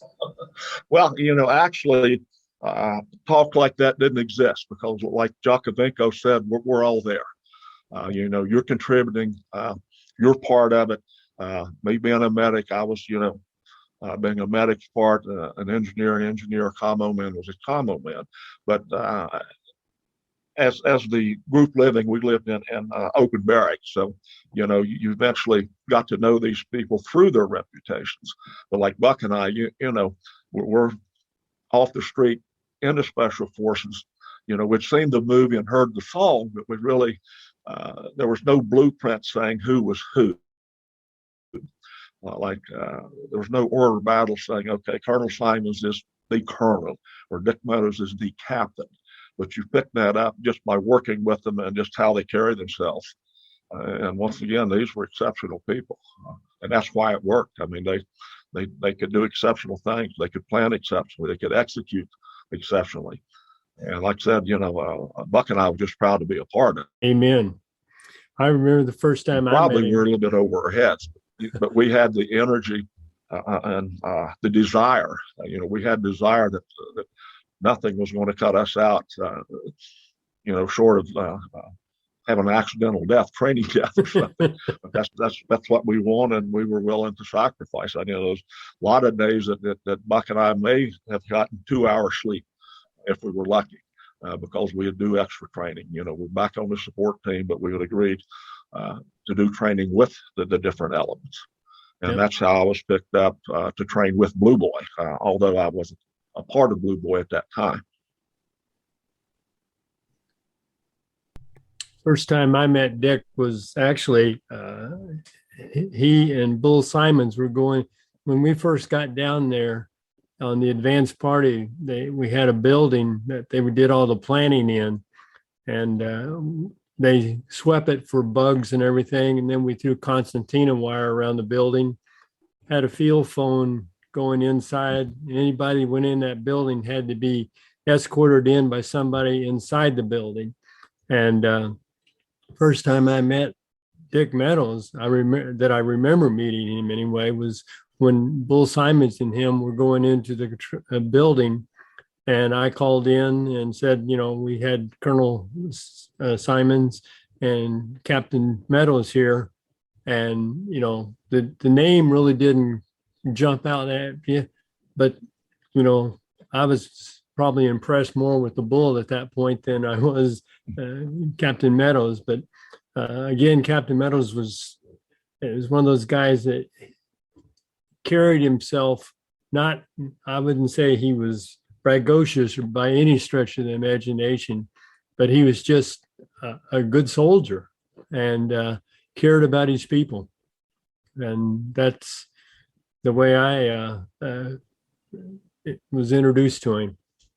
Andy, I'd like to add a little bit of context, some of the background, the history on Captain Dick Meadows. He received a battlefield commission from the 4-star General Westmoreland in, maybe you all have to help me out on the date there, maybe 68, but the commission was direct to captain, not to a lieutenant. He went straight to captain.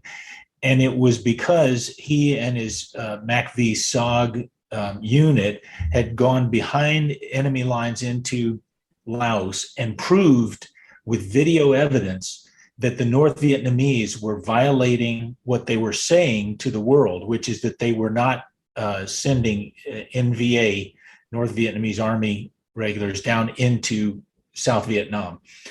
And today on Fort Bragg, there are 2 of the Son Tay Raiders that have statues to them.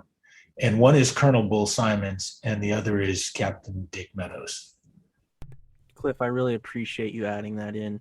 I think what this goes to show is that there are men of significant stature in the special operations community putting this together. And that immediately gives you pause and makes you think what we're doing here is we're pretty much putting the best of our people in one basket.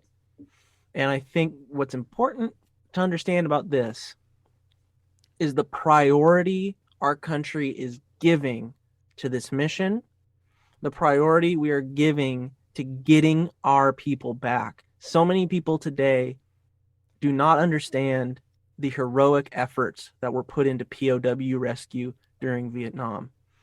And we're going to get into the raid here, but men like Dick Meadows, if I remember correctly, Dick Meadows went on to help create Delta Force. That is correct. Yep. He was one of the founding members of Delta. One of the things. Yeah, go ahead, Terry. Jake won't say it, but I will. Jake is also a member of the Ranger Hall of Fame, which is a very nice honor to have as well. So tell me a little bit about the Ranger Hall of Fame and how you got there, Mr. Jackovenco. I guess We'll try. We'll get. This is a little off topic, but if as quickly as you can, just kind of give us a little glimpse into this because you've been outed. I guess it was my first trip to Vietnam. Like I said, when I got there, they had this what they called, I never heard of it, what they call LRP, which is long range reconnaissance, long range patrols.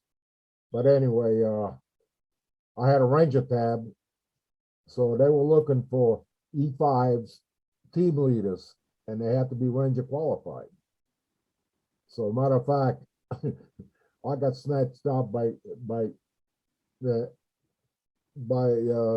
17 Cav. We were under them, and at that time they weren't doing too much. We were pulling a lot. We were just stepchildren with the 17 Cav. Their commander was kind of down on us. We pulled a lot of dirty details. We burned a lot of feces cans out. We pulled guard. So I decided, I said, hey, I don't need this crap. So I left and I went to the 2nd Battalion, 503rd C Company, and I got a squad. Well, Captain Palmer was the commander back in June of '66 when he took over LRP, but now it was long range reconnaissance patrols. And he called me in for an interview, and I told him, I said, I heard a little bit about it. I said, I definitely enjoy my squad. I got 12 guys around me in Badlands. I said, hey, I got a company or platoon. I said, this 6-man crap. I said, But he said, well, you got a Ranger tab on. I said, that's got nothing to do with it. He said, well, that's part of your duty when you went to Ranger school, you know. So then he said, well, write me a 300 letter why you refuse to be, well, my 8th grade education just not allows me to do a 300-word letter. So I said, okay, I'll come. So that's the way I went to the LRPs at that time. And, from there I went to the, I left and they actually, we did some pretty hairy missions. We did ambushes. As a matter of fact, the most hairiest one that I remember was snatching POWs. Otherwise, we'd go into War Zone D, 6-man team, we'd set up, wait, and when the NVA or VC, we try to get one guy at a time. Well, what happened on this one is that there was 3 of them walking down the trail. We were set up. So I gave the sign, kill 2, save 1, wound 1. So the team left security killed one guy, the other right security killed one guy, and then they wounded the guy that was in the middle. Well, he fell into the bushes. Well, we dragged him out, but we didn't realize we hog-tied him, put tape over his mouth, and we had what they call collapsible litters. So here we got 2 men carrying this guy. And the other 4 are running. And immediately we called for immediate extraction. We didn't realize that there was about a company NVA behind these 3. They were point. So they immediately got on our butts, but they didn't know how many of us were there. Because we opened up with, automatic fire. We blew claymores, and I called for what they called an amber, which is immediate extraction, or I'm dead. So the helicopters took off. They were on standby, so they were inbound. And I told everybody to go to the helicopter LZ, but they were gaining on us, and we could almost hear them behind us. So I told the two guys that were carrying him, I said, put him down. And he died. So we couldn't leave him alive. So he died. So we took off running. Helicopters came in, picked us up, brought us in. And the LRP, not a Ranger company after I left, but evidently some of them decided that, Ranger Hall of Fame. And they recommended me, and I think it was 2006. Wow. I went to Fort Benning, and so we have also alongside men like Bull Simons and Dick Meadows. Colonel Sidnor's in there. We also have Jake Jackovenco. Meadows is in there. Mm-hmm. So Madley's in there. These are the kind of guys. These are the kind of guys that we're getting together. And thank you, Terry, for exposing Jake up to that question.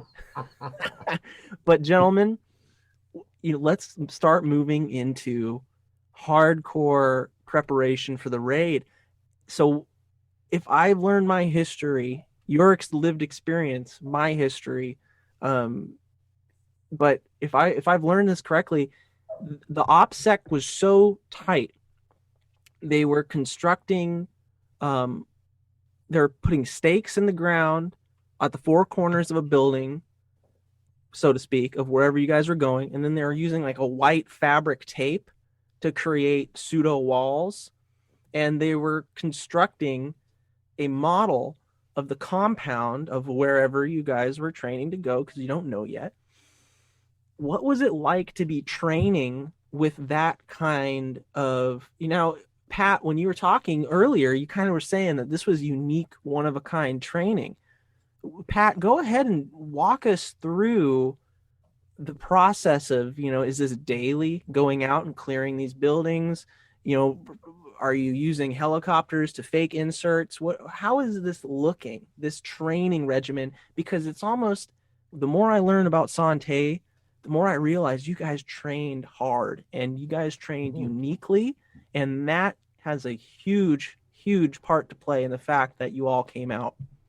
So that nobody was killed, so to speak. But we don't want to get too far ahead of ourselves. The training was key to the raid. Pat, tell us a little bit about it. Well, the training was unique. We did some things that had never been done before. For instance, we had a 360 live fire range. Now, with that, we could rehearse one element at a time. In other words, if Blue Boy was rehearsing, we could go in, we could shoot 360. The target cloth and the dimension lumber buildings were to scale. I mean, they were the exact size that would be was in the compound, so they were replicated exactly as that would be. So it was very important for us to know where everybody was every single moment. In order to do that, we could do the 360-degree firing. And once again, rehearsals. You knew exactly how many steps it was from this building to that building. Unfortunately, I've forgotten all that, but it was just drilled into you. And with the concept of that, we could practice, then Greenleaf could practice, then Red Wine could practice, and everybody could do their own thing and shoot 360. And in the Army at that time, that was unheard of. They just had basically their flat ranges to where the targets would pop up or whatever at different ranges and all that. But this was up close. This was truly the first modern concept of close quarters combat. This basically put it on its map. Now, when you look at it, yes, it was done in Europe during the Second World War, but not to the extent that this was, because this was rehearsed specifically for a compound from the Blue Boy Assault Force perspective. I mean, that. Pat, I had a question for you. Yes. Since Blue Boy is landing inside the compound, and so therefore you would have to burst out in 360 degrees. Correct. Was there, like, would you start inside? I mean, I don't know if they ever actually landed a helicopter or started out with you inside a helicopter within the mock-up at Eglin with the dimensional lumber and the strafing cloth. Yes, we practiced with an HH3. And I remember one time that the tail rotor chewed into some of the dimension lumber, and of course they all got out, looked at it, and declared it was okay. Now the concept was it would be a controlled crash landing. Well, let me tell you, a crash landing is not controlled; it's a crash, and we landed. But yes, we did practice inside the compound with our landing. And so, of course, but now the one thing we didn't have was the trees. We didn't have the 30 or 60 foot trees, so the rotor blades could tear into them. But yeah, we did practice with the HH3 inside the mock-up. So Pat, since you joined or were approved for Blue Boy late in the game, I think you've told us that you were on a prone position. Mm-hmm. Firing, you're left-handed, right? I think you're left-handed. Well, they thought I was left-handed. They said, we're looking for a left-handed shooter. and I told Captain Meadows, if you're looking for a left-handed shooter, I'm your guy. So you're left-handed. Yeah, I can shoot left-handed. There you go. Okay. And so when you came in, would there be some training missions where you would come into the mock-up and you actually fired on a tall tower? Yeah, we fired on a structure that would replicate the tower. Okay. And then you land, and then you get up from your prone position, and you head basically, I think it's northwest, really, around the opium den. Right. Yeah. My job is I'm on the port side ramp, and Billy K. Moore's on the starboard side, and he has a guard tower on his side, and I have one on mine. Now he's shooting right-handed, I'm shooting left-handed. But that's what we were trained to do. And once again, with the single point, it's not that difficult, because all you do is just put the dot on your intended target, press that trigger. And of course, we couldn't replicate how hard we were going to hit. Now, we hit hard a couple of times where the landing gear would put, dents in the ground and stuff like that. Mm-hmm. But still, I think the night of the raid itself, it was the fact that we showed up at the wrong compound at the beginning. Then we had to do an S-turn, come back in on the real compound, and the pilots had to jump the wall. Then when they brought it into the trees, that's where the real crash landing occurred. But yeah, we practiced that. We rehearsed that. Like I said, these were smart people on the rehearsals. They knew what they were doing. And the Air Force crews they were amazing. When you look at the actual compound, we had I think 10 feet to spare on each side of that HH3. But the pilots and co-pilot, they put it right there on the money, moving much faster than they'd ever practiced or ever intended to be, because once we opened up at the secondary school, the surprise element was over. And of course, at that time, surprise was part of a raid. You had speed, surprise, and violence on the objective were the three tenets of a raid at that time. So now the clock is moving, and the pilots knew that. I mean, when they dumped the clutch from the secondary school back to the compound itself, that cool air was going over those rotor blades. We're full pitch, full torque. Mm-hmm. And then when we come in, it was literally hit those trees, and I'm sure that the top rotors probably tore into the eaves of the building too. When you look at the post-mortem pictures that the North Vietnam put out, for our invasion, you can see just how it chewed up those trees and part of the building. So I always wanted to ask you, in the photo that's behind Terry there, yeah. that's your helicopter. That's the HH3 Banana. That is correct. Assault group in it. Mm-hmm. And so it's just landed. It's facing basically roughly east. It's facing east. So there's a gentleman that's right just beside Terry's right shoulder. And I wonder, basically, that's your path. That's you. Well, actually, it's not, because I'm on the other side once you actually orient it. Now, for several years, I thought it was, and I would tell people, if this were a picture, that would be me.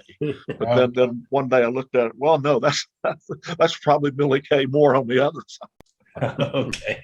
For those of us who are listening to the podcast, or for those of you who are listening in the audience, Mr. Buckler, Terry /Buck / Mr. Buckler, has a wonderful virtual background of artwork of the raid with Banana, the helicopter that Blue Boy Assault Group and Pat were on, having landed, and the Raiders spilling out of it.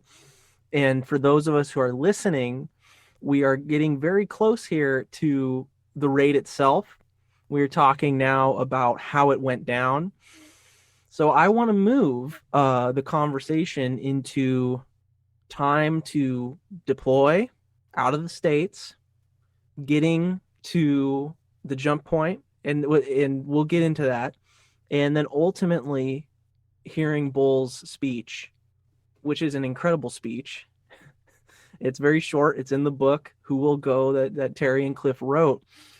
But now it's time to move the conversation towards the raid itself.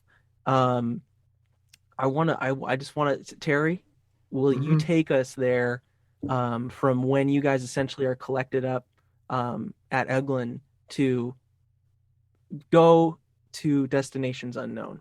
Because if I remember correctly, you guys still don't know that what you're going to be doing is in Vietnam. No, we didn't. In fact, they told us, they came in one day, told us to pack our bags, we were leaving. And so we packed our bags there from Field 3, put us in deuce and a halves, took us to the airport, and we loaded into aircraft, and we flew from, the next stop was in California.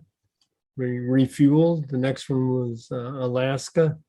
And then the next one was Dark 30 in an area of high humidity and nice smelling fresh air, but we had no idea where we were at.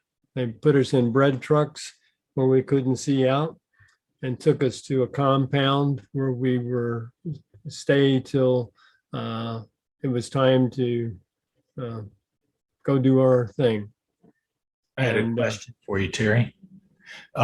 What kind of, when you first landed, you don't know which country you're in, but and I'd be interested in hearing from all three. What did you first think when you landed? Where did you think you were? And how specific were you? Maybe you guessed it was Southeast Asia, but you don't know what country, that sort of thing. I don't know. Well, I knew we weren't in Kansas anymore. And so based on some of the old timers, they all had their feelings that we were somewhere in Southeast Asia, just by the aroma and the foliage and things like that. And the next morning, we woke up, went outside, and we knew we weren't in Kansas anymore. That's for sure. And we still didn't know at that point exactly where we were at. And I'd be interested in hearing, does Jake or Pat, did you all have any tips? Was anything told to you all of where you were? No, it was just pretty much a surprise. And to go back, Terry, once we left Alaska, we did refuel in Japan. That's right. Before we ended up at Takli. But once we landed at Takli, I was clueless. And of course, like Terry said, the old timer said, well, this is Southeast Asia, in all likelihoods. And of course it was. But, no, my limited experience, it could have been anywhere in the world that had palm trees and stuff like that.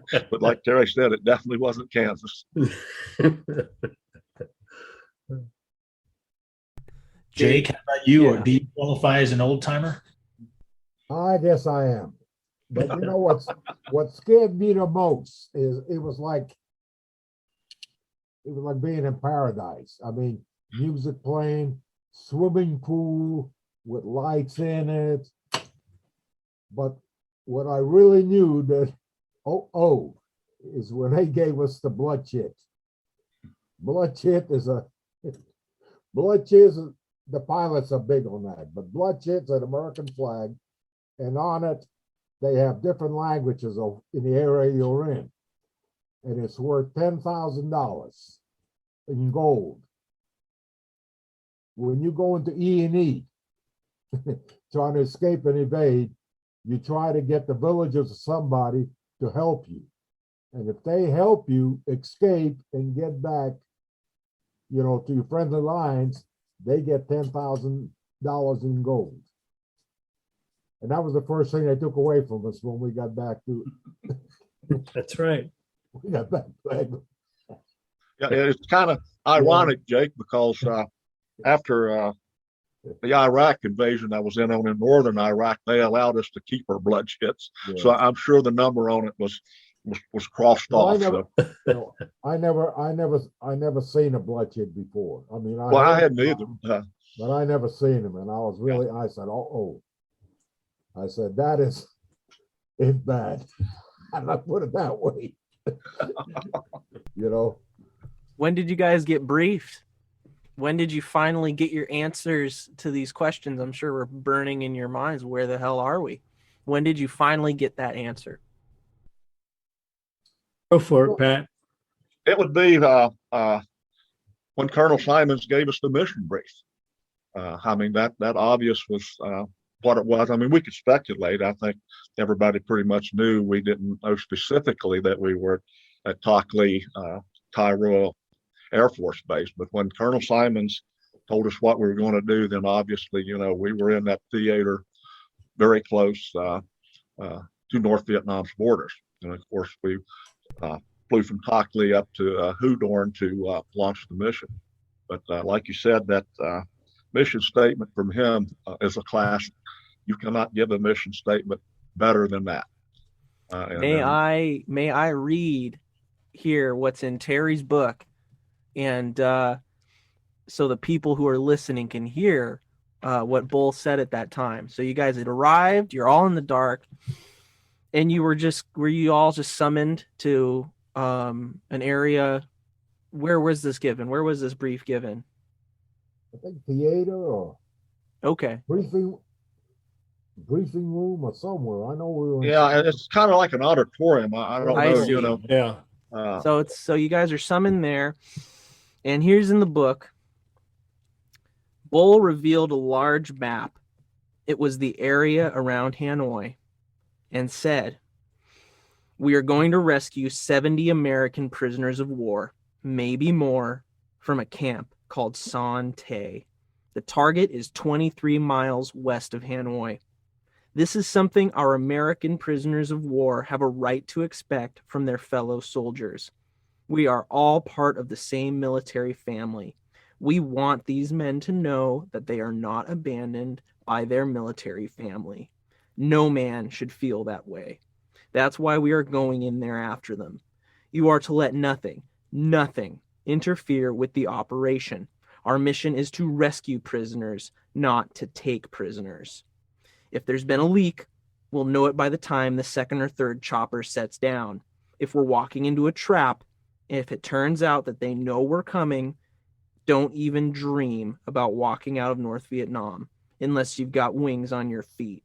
We'll be 100 miles from Laos. It's the wrong part of the world for a retrograde maneuver. If it happens, I want to keep this force together. We'll back up to the Songkhon River if we have to, and by God, they're welcome to come across that damned open ground. We'll make them pay for every foot across that son of a bitch." Now, that's the mission briefing in the book. How'd it make you guys feel hearing that? Well, that's a classic Bull Simons, and the mission brief was very succinct, to the point, and finally we realized what we've been training for, and it's kind of like elation. We're going to make a difference. If this thing works off, if we can pull this off, we're going to reunite 70 POWs with their families. And that made all that, 3 months of training, 3 months of mystery, everything that we went through in the ordeal of training, it made it worthwhile, because now this is where the rubber's going to meet the road. Tonight we'll tell just how successful our training's been, and hopefully we'll realize the mission.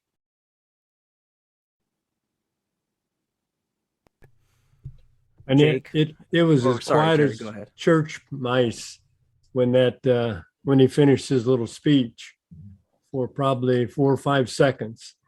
And then it was like a cannon went off, and everybody jumped up and was hugging and whistling and saying, let's go get them. And we had trained for 3 months, and we were ready to go do whatever it took to complete the mission. Jake, what happened with you? You heard that? Tell me about, how did it hit you, man? You had been training all this time, and you heard that statement.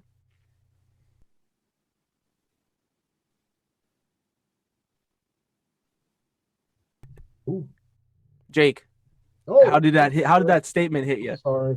Hey, don't worry about it. I'm here. I'm here to facilitate and forcefully remind. And now I'm going to go back on mute. So you hear that from Bull. How did it hit you? I was amazed, because I think it was a standing ovation. Mm-hmm. And everybody was yelling, get him out, get him out, get him out. You know, and there was no fear whatsoever. It was just, even though really at that time, I don't know if it was just your mind blacks out or what, but there was no fear whatsoever when he said 23 miles from Hanoi. And later on, we find out where we landed, there was something like 220,000 North Vietnamese around us. So we landed right at, that was one of my main missions, you know, at the camp, what I trained for, because I had an M60 machine gun. Is once they placed the 40-pound charge on a bridge coming out of Hanoi to stop them into coming into the camp, well, my job was to guard that. First, Leroy Carlson, rest in peace, and we took out the commo. We put fire. I put machine gun fire on a commo building, and Leroy lobbed M79s into the on that building. And then we were supposed to have moved and set up a bridge and blow the bridge. Well, we never did. You know, this is leading us. Kind of went south. This is leading us right now into Cliff. Please explain to the audience and set the stage here. What was the assault plan? We've discussed how, and obviously for those of us who are, learning this, for those who have joined, in the audience, who have, this is their first time learning about the Son Tay Raid. We have 3 guests from 3 assault groups. Your dad was part of the air armada supporting these assault groups. Please explain the plan of attack that these men had been training for and would execute once they hit the Son Tay POW camp. The H hour was planned for 2:15 in the morning. And the reason 2:15 is that's when there'd be a shift change for the guards. So the H hour backs up to certain things that have to happen just prior to it. For the helicopters that these gentlemen were on, the limiting pacing aircraft was the HH-3 Jolly Green Giant, codenamed Banana, that was the only of its type in the formation. It was first led by the Lime 1 and Lime 2 HC-130Ps. That's what my father was involved in, up to the North Vietnam border. Then MC-130s, special operators, would take over the formation. So all those helicopters fall in behind an MC-130. And as all these different aircraft of those plus A1Es, which are faster than that HH-3, all of those back up their timing to hit that H hour right at 2:15. also involves F4s and F105s that are for the MIG cap and for the SAM suppression in the Son Tay area. And also remember that there's the huge Navy diversionary raid that is to draw all air defense's attention to the east toward Haiphong Harbor. And that is 59 aircraft launched from 3 different aircraft carriers. And they begin their work at 1 a.m. And all of a sudden, the air defenses start looking over that direction. By 1:30, they're starting to drop their ordnance. What it really are, they're flares. They don't actually drop bombs. They don't want to cause any actual damage. That's going to be more difficult politically and complicate things. But instead, they're dropping Mark 24 flares over the Haiphong Harbor. But to any air defenses, they think this was an entire bombing raid. The helicopters approach at 3 minutes prior to the H hour. That's, again, planned for 2:15. 3 minutes prior, they hit the initial point. They're coming in with an MC-130, that's Cherry 1, to come over, shooting for that 2:15. They end up hitting it at 2:18. So actual H hour ends up being 2:18. And MC-130 Cherry 1 drops those Mark 24 flares as well to light up the whole Son Tay area, the target, the objective. Immediately behind them will be, according to the plan, the banana. Oh, I'm sorry. Immediately after them is a gunship, HH-53 Apple III. It has no green berets aboard, but just has its miniguns shooting up the guard towers to soften up and to startle the whole compound, and then to go over to the barracks and shoot up the barracks. Immediately after that is the Blue Boy assault group in the HH-3, that's Pat's unit, and they come over the wall about 20 feet above the wall, come in for that controlled crash landing that Pat's described, and then split out in all directions with the focus on being get to the cells before the guards have a chance to do any kind of shooting, executing the prisoners, to deny us, Immediately after that, Apple I, according to plan, would be landing just outside the south wall in some rice paddies. And immediately after that, the HH-53 called Apple II, that's with Terry's Red Wine support group landing right after. And I didn't mention it, but Jake Jackovenco is in Apple I, with Greenleaf support group. So those groups are now, according to that plan, would now be within about 1 or 2 minutes of that H hour. Thousands and thousands of service members involved. When you really look at it, you got the guys on the carriers who are launching the Navy planes. You have everybody keeping on time here. It is amazing that it was hit 3 minutes off of the original HR. So what? All of these assets, all of the might of the U.S. military focusing in on this one pinpoint in North Vietnam, and men like your dad, Cliff, getting them there, facilitating that. I cannot stress enough that while we have 3 members here who hit the ground, we had thousands of guys behind them that allowed them to do that. But that's the plan.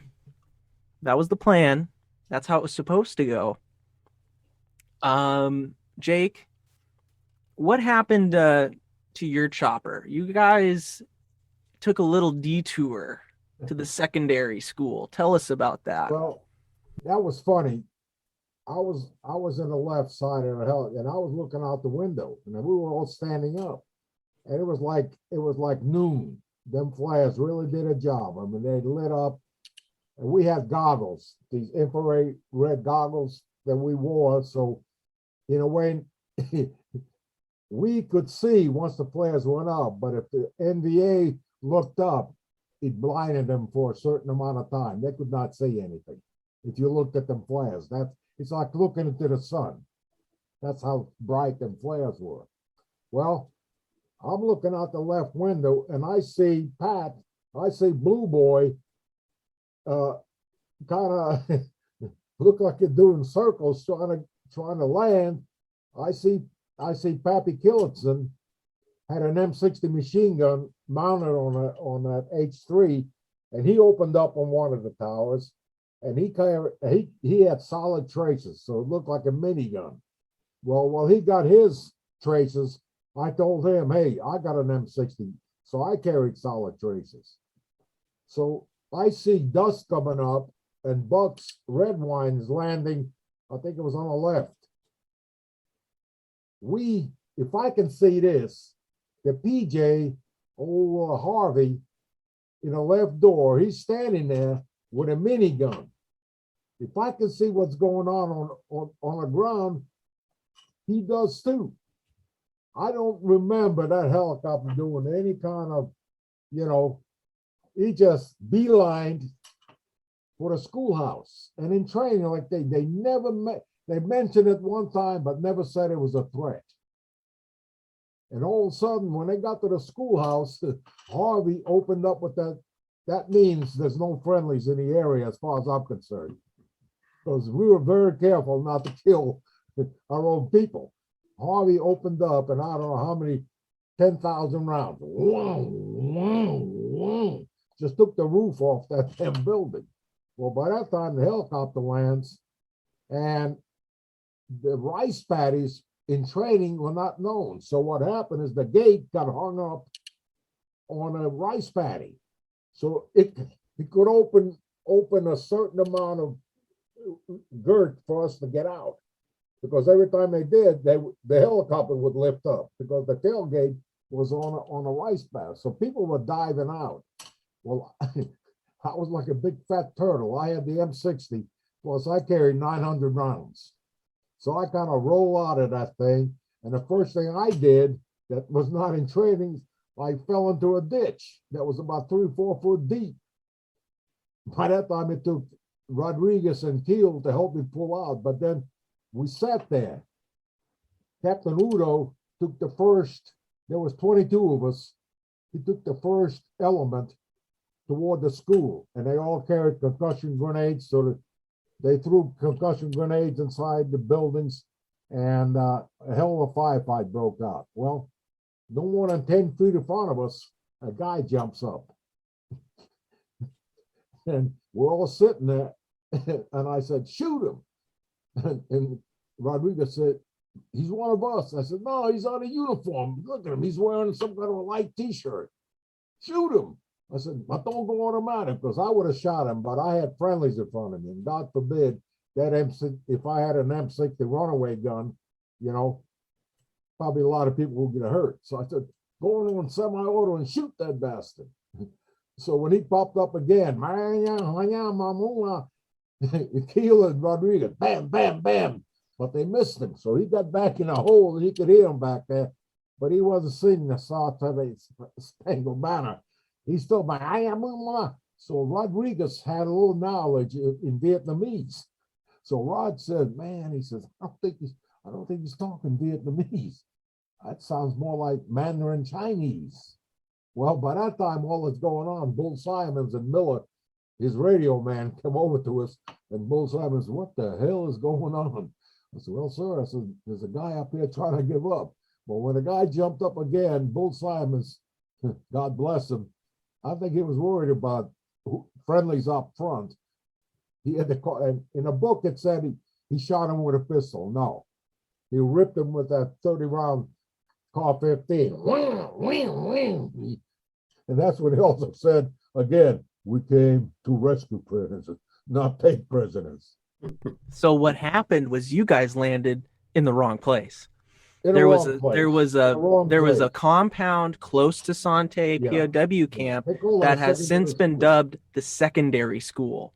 And what happened was the fog of war, your assault group with Bull Simons landed there. And if it was a school, they got a hell of an education. Well, but the big thing was not far from there, probably in a wood line, 200, 300 meters. And I never seen a SAM before, SAM missiles. But I'm sitting there, and all of a sudden, it looked like a fireball came out of the heading for, and I looked up and I said, damn, I think they know we're here. They're signaling us. To me, when I seen a fireball, it was like the old movies when they attacked the castle and they threw them big fireballs into the castle. But once it got so far, all of a sudden, he took off. So they threw about 5 SAMs up in the air at that time at our people. So and while then, this is, So while this is going down, what's going on with Blue Boy Pat? So what happens when that chopper? What happens when Greenleaf hits the secondary school and you guys are still heading in to do your controlled crash, quote unquote? Well, it's kind of confusing for a split second or two, because when we approached the secondary school, which we thought was the actual compound, we didn't land. And of course, we had all braced for that. And then all of a sudden, we're taking off really fast. And then when we came back in and when we hit hard. I mean, I saw sparks, and I've, been hit on the head several times, and like only 3 times I've ever saw sparks, and that was one of them. And then we hit hard, and then the next thing I know, I'm out of the chopper. Robbie and I was running towards the tower, firing on full automatic on what's left of the tower. Because that gunship with that 20 millimeter, it just chewed everything up. So, now we're in the compound. Now we got to neutralize any and all NVA in there. And that's basically what we did probably for the first 30 seconds. Time really has no meaning. It has no sensation of time because you're focused on eliminating the threat. And then once we did that, then we noticed that things were very silent. There were no American voices, nothing like that. And then, a few minutes later, then the reality sets in. This is a dry hole. There's no Americans here. So please, sorry, go ahead, Cliff. Pat, as soon as you all got off the helicopter, Dick Meadows is announcing something, right? Off the bullhorn? That is correct. He has a bullhorn. He's announcing that we are Americans. We're here to rescue you. Stay in your cell. We will get to you. We're Americans. We're here to rescue you. He just kept reinforcing that so that there would be minimum panic or disarray inside the cells, because he knew that you could imagine the excitement on their part. It's 2:18 in the morning and all hell's breaking loose. And without that bullhorn, they really don't know what's going on. As far as they could be concerned, it could be a purging of the POWs. So that was to reinforce that, no, this is for real. We're here to rescue you and to take you home. That's what he did with the bullhorn. Pat, how well did your training prepare you for the actual layout of the actual prison? And what was the dissonance there from what you guys had been doing in training to the reality? If there was any dissonance, what was that like finally being there? Well, the training was very accurate. I mean, as far as dimensions and things like that. And of course, you can't train or replicate the hysteria of combat. This is for real. We're facing the enemy. We're firing, they're firing. And the reality is we have to neutralize every guard, every NVA in there as quickly and efficiently as possible. And I was firing full tracer. And of course, the tracers, our tracers are red, theirs is green. So, you know who's firing what. And then of course, there's a lot of red going around. The bullets hitting the wall, just the fragmenting of the tracers and stuff. So it was kind of hectic, but we kind of knew we had the upper hand just from the surprise and just from the fact that we were loaded for bear. And like I said, the first, for whatever seconds or minutes, it's pretty hectic. And then once all the guards have been neutralized, now let's go to the cells. And of course, the cells are empty. So Terry, Buck, you have landed on target, and you're part of the red wine, and you guys are pulling security outside of the compound. if I remember correctly. Walk us through it. Your chopper is setting down. Walk us through what happens. All right. I was the RTO for Red Wine. And just as we were setting down, it came on the phone. I had a headset on one side and the other side was open, so I could hear Dan Turner and I talking to one another. And it came on the phone that on the radio that we were going to plan green. And I thought, oh no, this is not good. And so I asked him I said, say again, because I wanted to make sure I got the right understanding. And he'll come back on and said, we're plan green. So I turned to Dan Turner and told him we're going to plan green. Explain what plan green means to the folks. Explain that. Okay, the planners had stated that if we lost one chopper, we would continue the operation. If we lost two choppers, we would abort the operation. And for every chopper, we had like a plan red, plan green, and plan blue boy.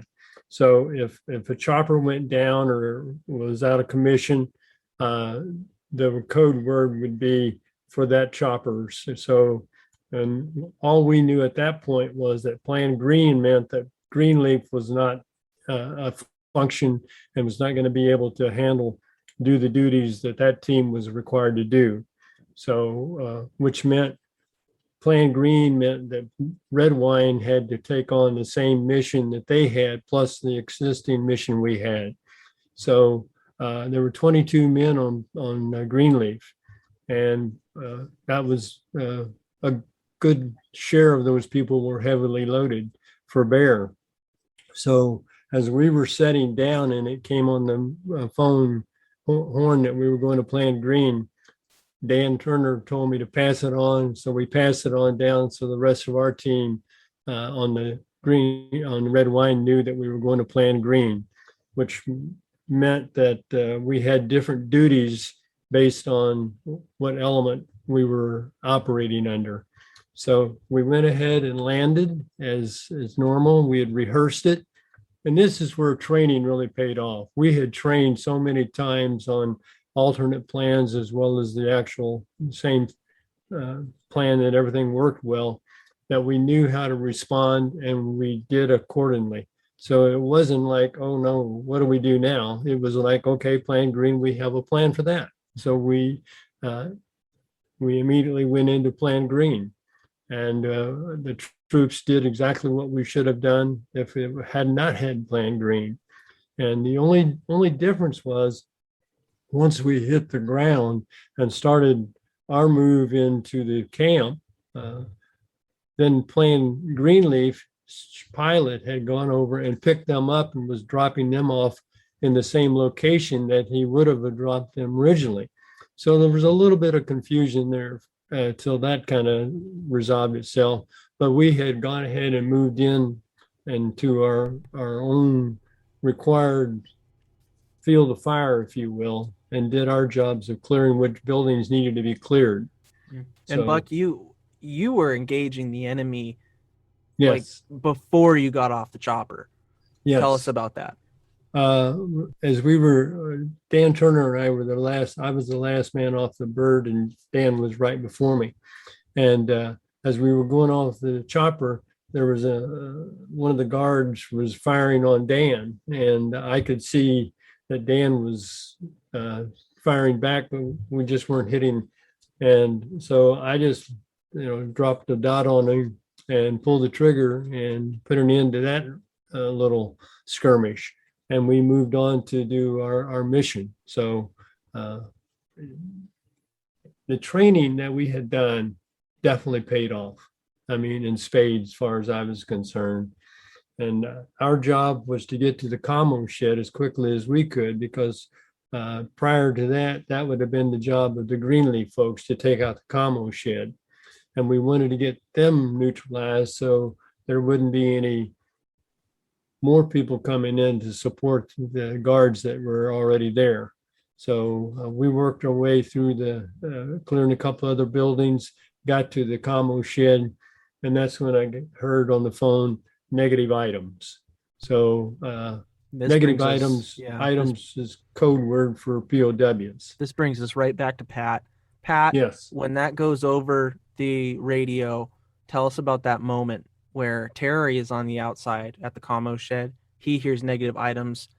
Walk us through the realization of that within the compound with your team. Well, inside. It was kind of a shock and disappointment, but still, we're deep in enemy territory, so we still have a job to do. We have to get out safely.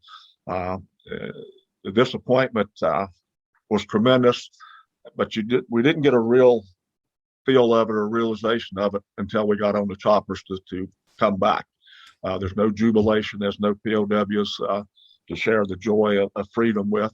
But inside the compound, okay, now we have to get out of the compound. We have to bring the choppers back in, get on them, and get this entire raiding force on the way out back to Hoodorn. So that was where emphasis was. The plan is to blow a hole in the wall, which Billy K. Moore did with these explosive charges next to the Song Kong River. So once that hole was blown in, then we have to get out of the compound, cross a little open area, then with Captain McClam calling in, he was the MACO, Marshalling Area Control Officer, to get the choppers in to get us out. That's just one of the things that we just never really thought could happen. The only thing that could prevent this raid from being successful was the fact that they weren't there. And that was never a realization in training. We just never, you don't train for that. You train for success. Pat, I had a question for you. Yes. As you went to the north and you sort of, I think your job was to clear the north part of the interior of the POW compound. So you were headed up towards one of the guard towers, and then you came around to the right and sort of had that whole kind of north half of the compound. Right. Was there any guard activity up there? Did you see it in the guard tower or any of the buildings in that half? No, they were helter-skelter. They were running around everywhere. They were very disorganized. They had no idea what was going on other than it was going to be a very bad night for them. Mm-hmm. And, of course, they were eliminated as fast as they appeared. But the guard tower itself, that gunship, it was kindling. It went from, a wooden structure to kindling. And it was on fire. I mean, those tracers lit it up. But no, as the guards came out of the buildings, they were eliminated. Of course, there's only one way out. We had part of the raiding force on the other side of the building waiting for them to come through that area to go outside the compound. So it was, did you yourself get to go into or look inside any of the buildings? And yes, we did go into one, and it was empty. When I say empty, I mean empty of personnel, and then the buildings were pretty barren. I mean, there were no beds or anything like that. Just, I guess the guards or MDA who was staying there was probably free rent. Just go in, lay down on the floor or whatever with mats, and that was it. And who was taking photographs? Because I know there are some photographs of the empty cells. I've never heard. I knew at one time, but it's not coming back to me now. The photographs weren't that impressive because they were taken with a Kodak Instamatic, which was just just a little flash unit or whatever. I do remember the photo of the one empty cell, which was just basically a poor grade photo of an empty space. So, but I don't remember. I think there were maybe two people, one on our group, and maybe each element had a photographer on their side or on their element. But it was not professional grade photographs at all. Like I said, it was just a Kodak Instamatic with a flash cube. So you guys hit the compound, and you ascertained this place is empty besides these guards who are they are disorganized. We've obviously hit The element of surprise has been a success. We're cleaning them up. We're eliminating them as they're appearing, as you put it. I just, for the people listening, how can you best describe, as somebody who was there, how it looked as a POW camp? Did you see the cells? Did you see any facilities that marked it as such? Please take our audience there and describe it as best as possible, just what it looked like, what this compound looked like as you're going through it, executing your mission. Well, it was a walled-in compound, and like I said, I did in the one end of one building, and it was an open bay type that was pretty much empty. Now, had the POWs been there, I'm sure it would have been much more organized with the beds and stuff like that. But as far as what I saw, it was just an open space for the NVA, and we have no concrete proof that the NVA that was there were actually guards at the prison, other than just NVA taking it up as a place to stay. Kind of like a barracks, a free barracks, if you will, that at one time was a POW camp. Copy that. Now, I want to bring us back to Jake. So, Jake, what?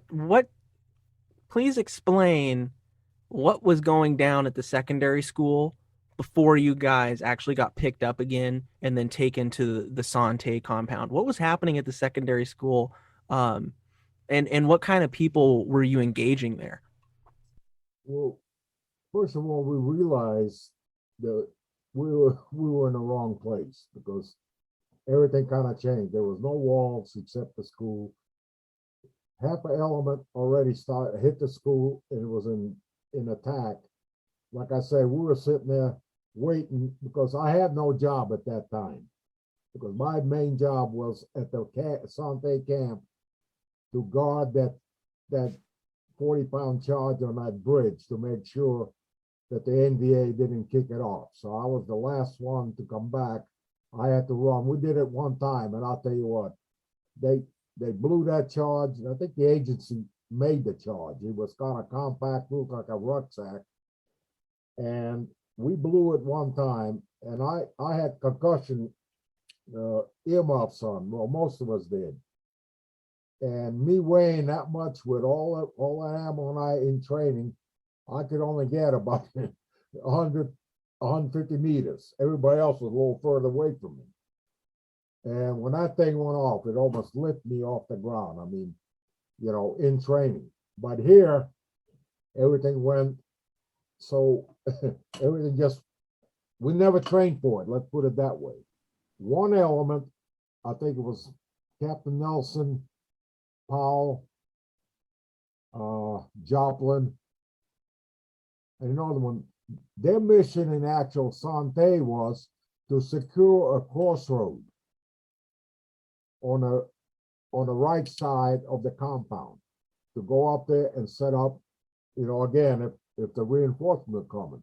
Well, when we hit the secondary school, that element took off to the right and disappeared looking for the so-called crossroad. Well, it wasn't there. But by this time, we had targets come out. If I see somebody that was, let's say, 100 meters away from the schoolhouse, that I knew it wasn't friendly. So I started firing to the left, and then somebody yelled, we in practice, they for ambushes or whatever, when we were moving, somebody yelled, we all had code words. Like my code word was hose man, right, 150 meters. So I would whirl and we would fire in that direction. Well, what happened is when a four-man came running back, and you could only see shadows. I don't know if it was Captain Rouse or somebody said, hose man, right, 150 meters. So when I whirled, I could see shadows, but I didn't open up. And then all of a sudden, this is classical, rest in peace, Jack Joplin. He was a medic too. Evidently there was a conversation going between the four, because I heard an all-American, non-Manchurian word, MF, boo, boo, boo, boo, boo. So I heard that. So Captain Rouse, I think, or somebody said, Jake, shoot, shoot. I said, no, they're friendly, they're friendly. And every time we went to a reunion, Jack Joplin would bring his wife, Keith, over, and he'd be sloppy drunk, and he'd hug on me and say, well, damn, Jake. Damn, I'm glad you didn't open up, because it would have been a bad day, you know. But after that, like I said, I had no job, but when they called, we stayed about 10, maybe 20 minutes on the ground. So when Cherry 1 came back, Greenleaf started running back toward the helicopter. Well, I went forward, and as they passed me, I knew there was no friendly. So like I said, I carried 900 rounds of traces. So it was Christmas time, New Year's, and whatever, because I just started from left to right to left, up, down, and I put down, like I said, out of 900 rounds, I boarded. Matter of fact, Captain Walters come running back. Rest his soul, he passed away too. And he grabbed me and said, "Oh, damn, Jake, come on, get on the helicopter." My barrel was cherry red. It was like I had a chem light or something when I got on that H-53. And then we made another landing. So we had 2 landings. We landed at the schoolhouse, and now we come back and we land at Son Tay camp. But by now everything's but that's what I'm talking about, the amazing training we had. And here we are again, another element coming back, not really remembering that red wine took our sector. So there's friendlies in that area, you know? And you imagine that night was really a spooky night, but nobody got rattled. Where if they seen a shadow, like I said, they open up on it. So really, nobody fired. We got out of there like Pat said. It was a sad trip back. So Cliff, please bring in the airman's perspective as what has the air cover been doing at this time? How has that been going? While the raid is going on, while what we've discussed here from multiple perspectives has been transpiring, what has the air cover been doing? And then walk us through when the 3 teams get picked up. We have audio recordings of the night, and that includes the transmissions ground to ground and ground to air, and then inside the Apple III helicopter, the intercom and some of the conversation inside there. And so you can piece things together really well. There's plenty of documentation. I do want to mention how it happened that there was a confusion that caused the secondary school to be the first landing spot there. And basically, you know, the mission was affected by weather. It was not ideal weather by any means in the sense of winds, because there was Typhoon Patsy brewing in the Gulf of Tonkin, and it was causing challenges. Now, it's going to cause challenges for 2 aircraft in particular, and they're the lowest tech aircraft as far as navigation electronics, and that is the A1E Sky Raiders. Because they're the lowest tech and maybe the neediest for this far, they were actually depending on the Cherry 2 MC-130 with all of that high-tech electronics for navigation to get them to the location. And that went fairly smooth. It was a challenge, but they did really well. The Banana, the codename Banana HH3, it's, you know, again, the smallest of the helicopters. It also has the least of the navigation and helps electronics, that sort of thing. When that's the other one that had maybe the biggest challenge of everything. And so from the IP into Son Tay, there is a heading that's announced to tell a wind-corrected heading. And it is announced on the radios. You can hear it announced, and they probably nailed it from their avionics. but the winds blew them off to the right. So as MC-130 Cherry 1 leaves, it's now accelerating and departing. Now you're depending on Blue Boy, depending on the Banana HH3 to get you to it. And it got blown off to the right. That helicopter ends up closer to the secondary school than to the Son Tay. It's about 400 meters offset to the south of the Son Tay POW camp. And they were, visuals were indicating that. And right behind them is Apple One with Greenleaf. That's with Jackovenco aboard, okay? Banana goes over the secondary school and is trying to land, but it can't, like you just heard.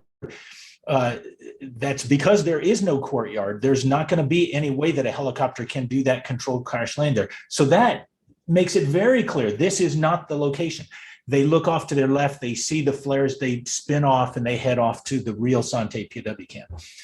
Unfortunately, the one that was visual, right, closest behind them, less than a half a mile in trail behind them, is Apple One. Apple One sees that and starts looking for the visual cues of the Son Tay POW camp, but they see it. It looks very similar. It's the secondary school that they're looking at. They don't notice that their helicopter, the Banana helicopter had headed off. And so now they're fixated on the ground cues and they go ahead and land. But the Apple II behind them is able to see the broader picture, and they see that Blue Boy left, and so they go ahead to the right place. So it's only Apple One with Greenleaf and poor old Jackovenco there left off. And obviously, there's just nothing you can do. You have to fight it out. Well, within 1 minute, it is communicated to Apple One, come back. As a matter of fact, you hear it on the auto recording. It says, hey, you left us off at the wrong place. I mean, that is spoken over the UHF frequency. And poor Apple One is, trying to figure out what is being said. And they do eventually come back. The Greenleaf spends, it's a total of 8 minutes that they're on the ground at the secondary school before Apple One is able to pick them up. And again, like I was saying, it's only a 1 minute flight to get them over to the Son Tay POW camp. All this time, overhead, there are those A1E Sky Raiders. And their job, first of all, is to try to lay down any kind of suppression that would keep any reinforcements coming. So there's two areas. There's a bridge to the southeast and a bridge to the north. There's no other way to approach the Son Tay POW camp. So they're laying down fire on both bridges.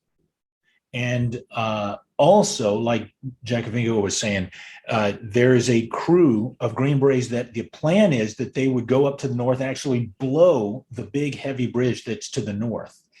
And the A1Es now, because there's no Greenleaf available to go do that, there's no bridge, they're called in to go ahead and try to take that out. But the A1Es really don't have that amount of power. The Green Berets were bringing 40 pounds of C4 for the purpose of blowing that bridge. And the A1E doesn't have anything that powerful to blow a bridge. So instead, they're just laying down a bunch of 20 millimeter fire, strafing, basically, causing whatever kind of fires they could, but they're not going to successfully blow up a big hardened bridge like that. What's your dad doing? What's your dad doing right now? Okay, my dad is to the west, and he's watching. He can visually see it. They're in an orbit. Their role right now is going to be waiting to refuel the helicopters once they come off as they're exfiltrating and leaving with all the Green Berets, and everybody's headed back to, they're trying to leave North Vietnam as quickly as possible. And the tankers are going to come in behind them.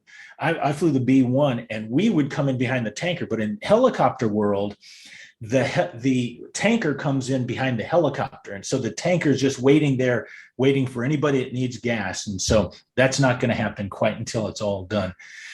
The entire thing, and you've maybe heard it elsewhere, the entire mission takes a total of 27 minutes, meaning that the Green Berets, all this time, they're on the ground for a total of 27 minutes. And those helicopters are called back in to pick them up. The A1Es are still trying to hold off anything there, sort of a guardian there. And above them are SAM killer F-105G Wild Weasels. And I'll tell you that there were 36 SAMs launched that night. That is unprecedented.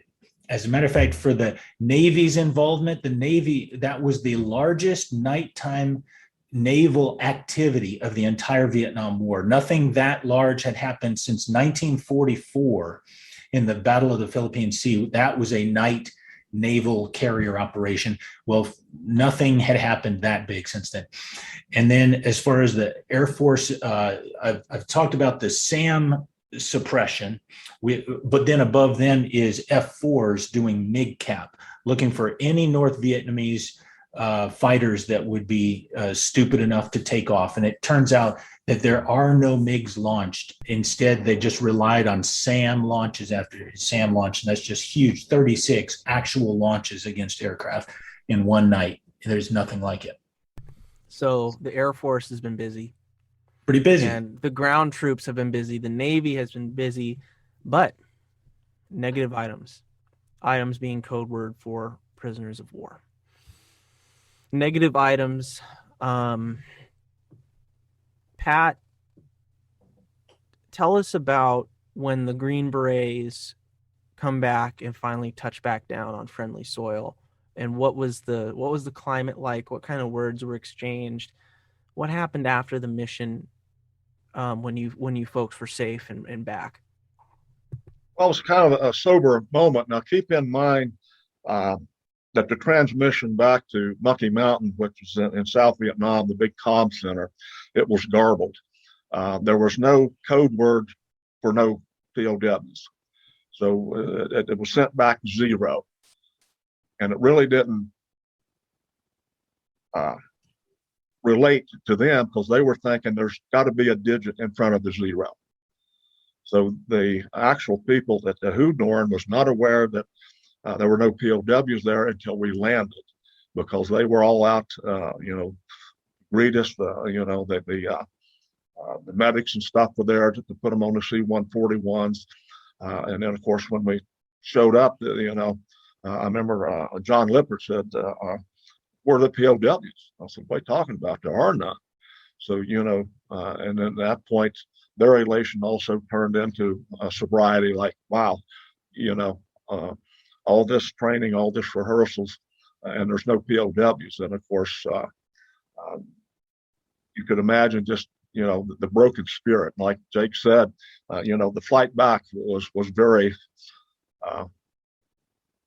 very sad, for just for lack of a better word, because, we had really thought this is going to be a jubilation moment for the POWs and basically for the entire military. Because yes, like Colonel Simon said, we owe this to them. It's our job to do, our duty to do that. And of course, it just didn't happen. But I don't know. It's really hard to describe what you feel, because your heart and soul went into the training, and of course we don't view it that way, but when you look at the danger and everything we were exposed to, and then we came back and there's no end result like we had planned. Of course, the good end result was the treatment of POWs improved dramatically. Jake, so it did have a good outcome on that end of it. Jake, share your side when you guys come back 0 items. Well, I had a hard time accepting it for a long time, even though we came back to a ticket tape parade, and it was Mr. Russ Perot, rest in peace. He got us all together from all over the world. And we were in San Francisco at the Fremont Hotel, I think.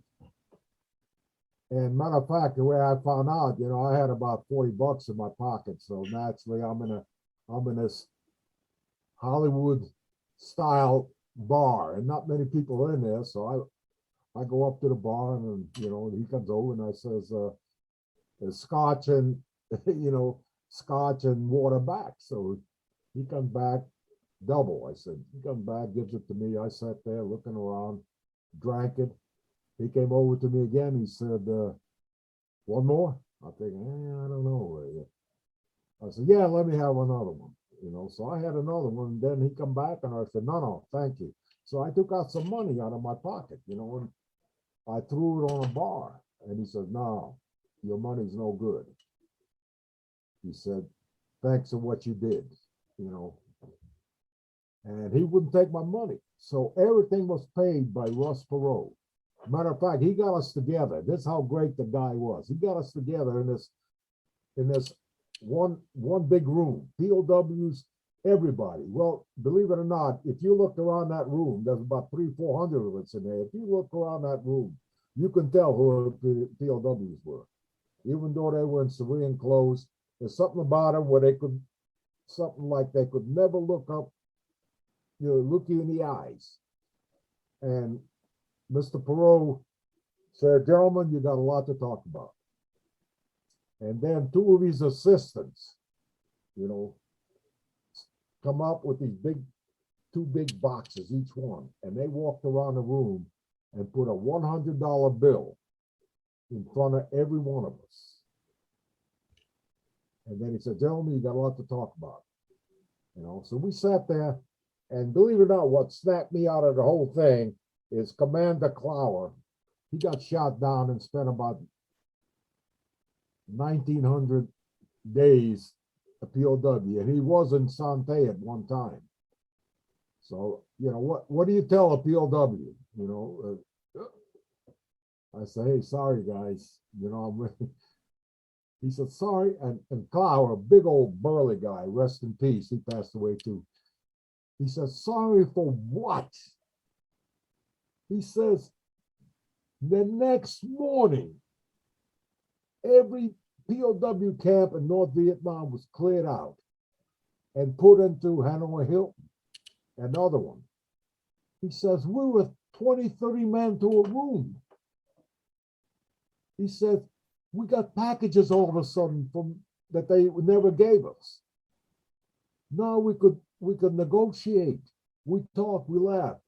Christmas was the first time, December Christmas, they actually put up a Christmas tree in a Hanoi Hilton and got packages from home. And he said, next to being with my wife and my kids, you bastard rescued us. And that kind of, bam, it brings tears to the eyes. Yeah. Like I said, the only thing I remember, we never trained that they weren't there.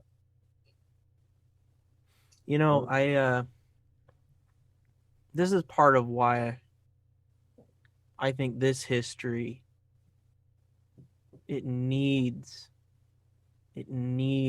to be known, and it needs to be a part of our national story. For so long, Vietnam has been such a contentious point in the American society. But I've said this before, and I'm going to say it again.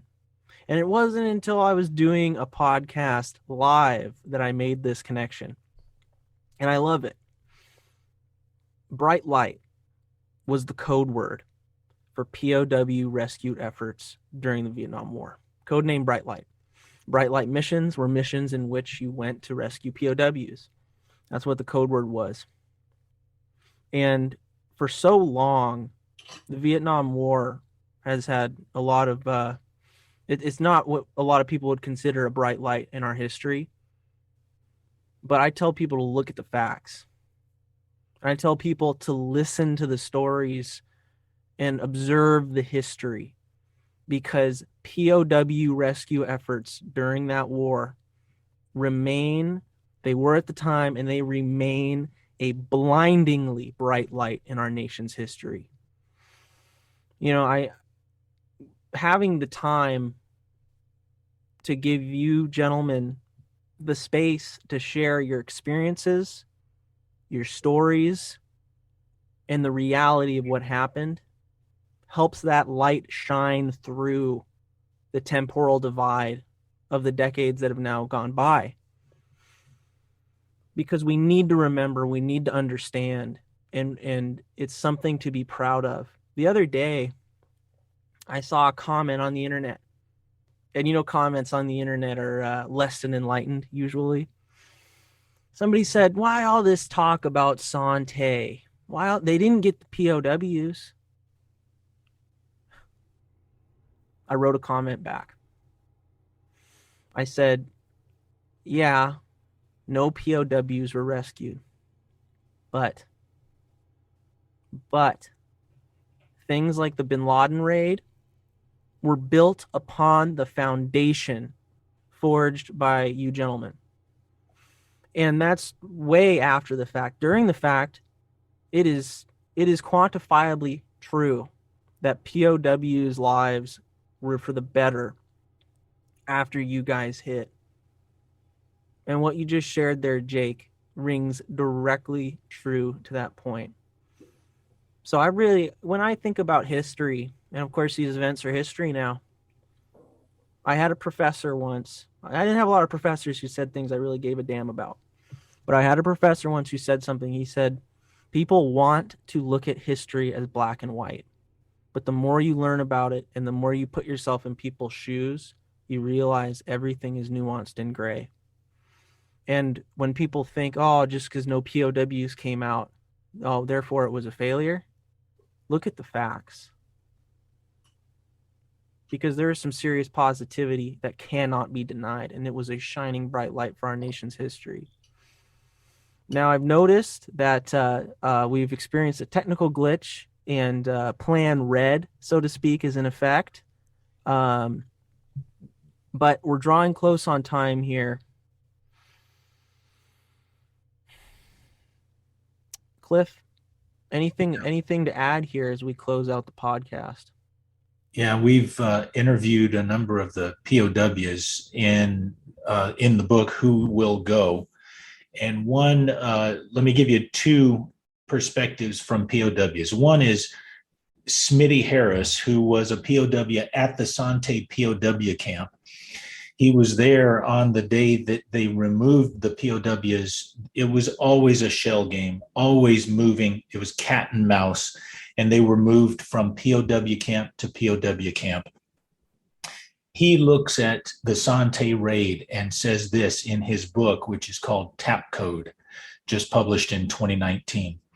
He says, history recounts the story of the Son Tay Raid as a mission of courage and compassion in which men were willing to lay down their lives for their brothers in captivity. And just like Jake shared that story of a POW, it was within 2 days afterwards that all the POWs were consolidated into the center of Hanoi, so that because they realized how committed America was to getting its POWs. And so they all those outlying POW camps were immediately closed, and they brought them in. As a result, men who had been in solitary confinement for years, can you imagine going, and I'm not kidding, it's much more than 1 year without even hearing a single American voice, never hearing English except for Hanoi Hana and the propaganda. And so these POWs all of a sudden were together in large rooms, and they were able to have church services. They were able to conduct college courses to help keep their minds sharp. They were able to tend to the wounds and the needs of the people, the other POWs. They formed what's now called, they named it themselves, the 4th Allied POW Wing, and they were organized and morale soared. And another POW who was there, who eventually became an admiral and a U.S. Senator, Senator Jeremiah Denton. I'm in Alabama. He was our senator. He said, the Son Tay Raid was the greatest thing that happened in the Vietnam War. I have to agree with that statement. And as a young guy doing my thing here, gentlemen, giving me your time has been an honor and a privilege. Getting to give you guys space is the best thing I could be doing. So what I'm going to do here is I'm going to close it off. And I'm going to close it with one of the quotes that we opened with.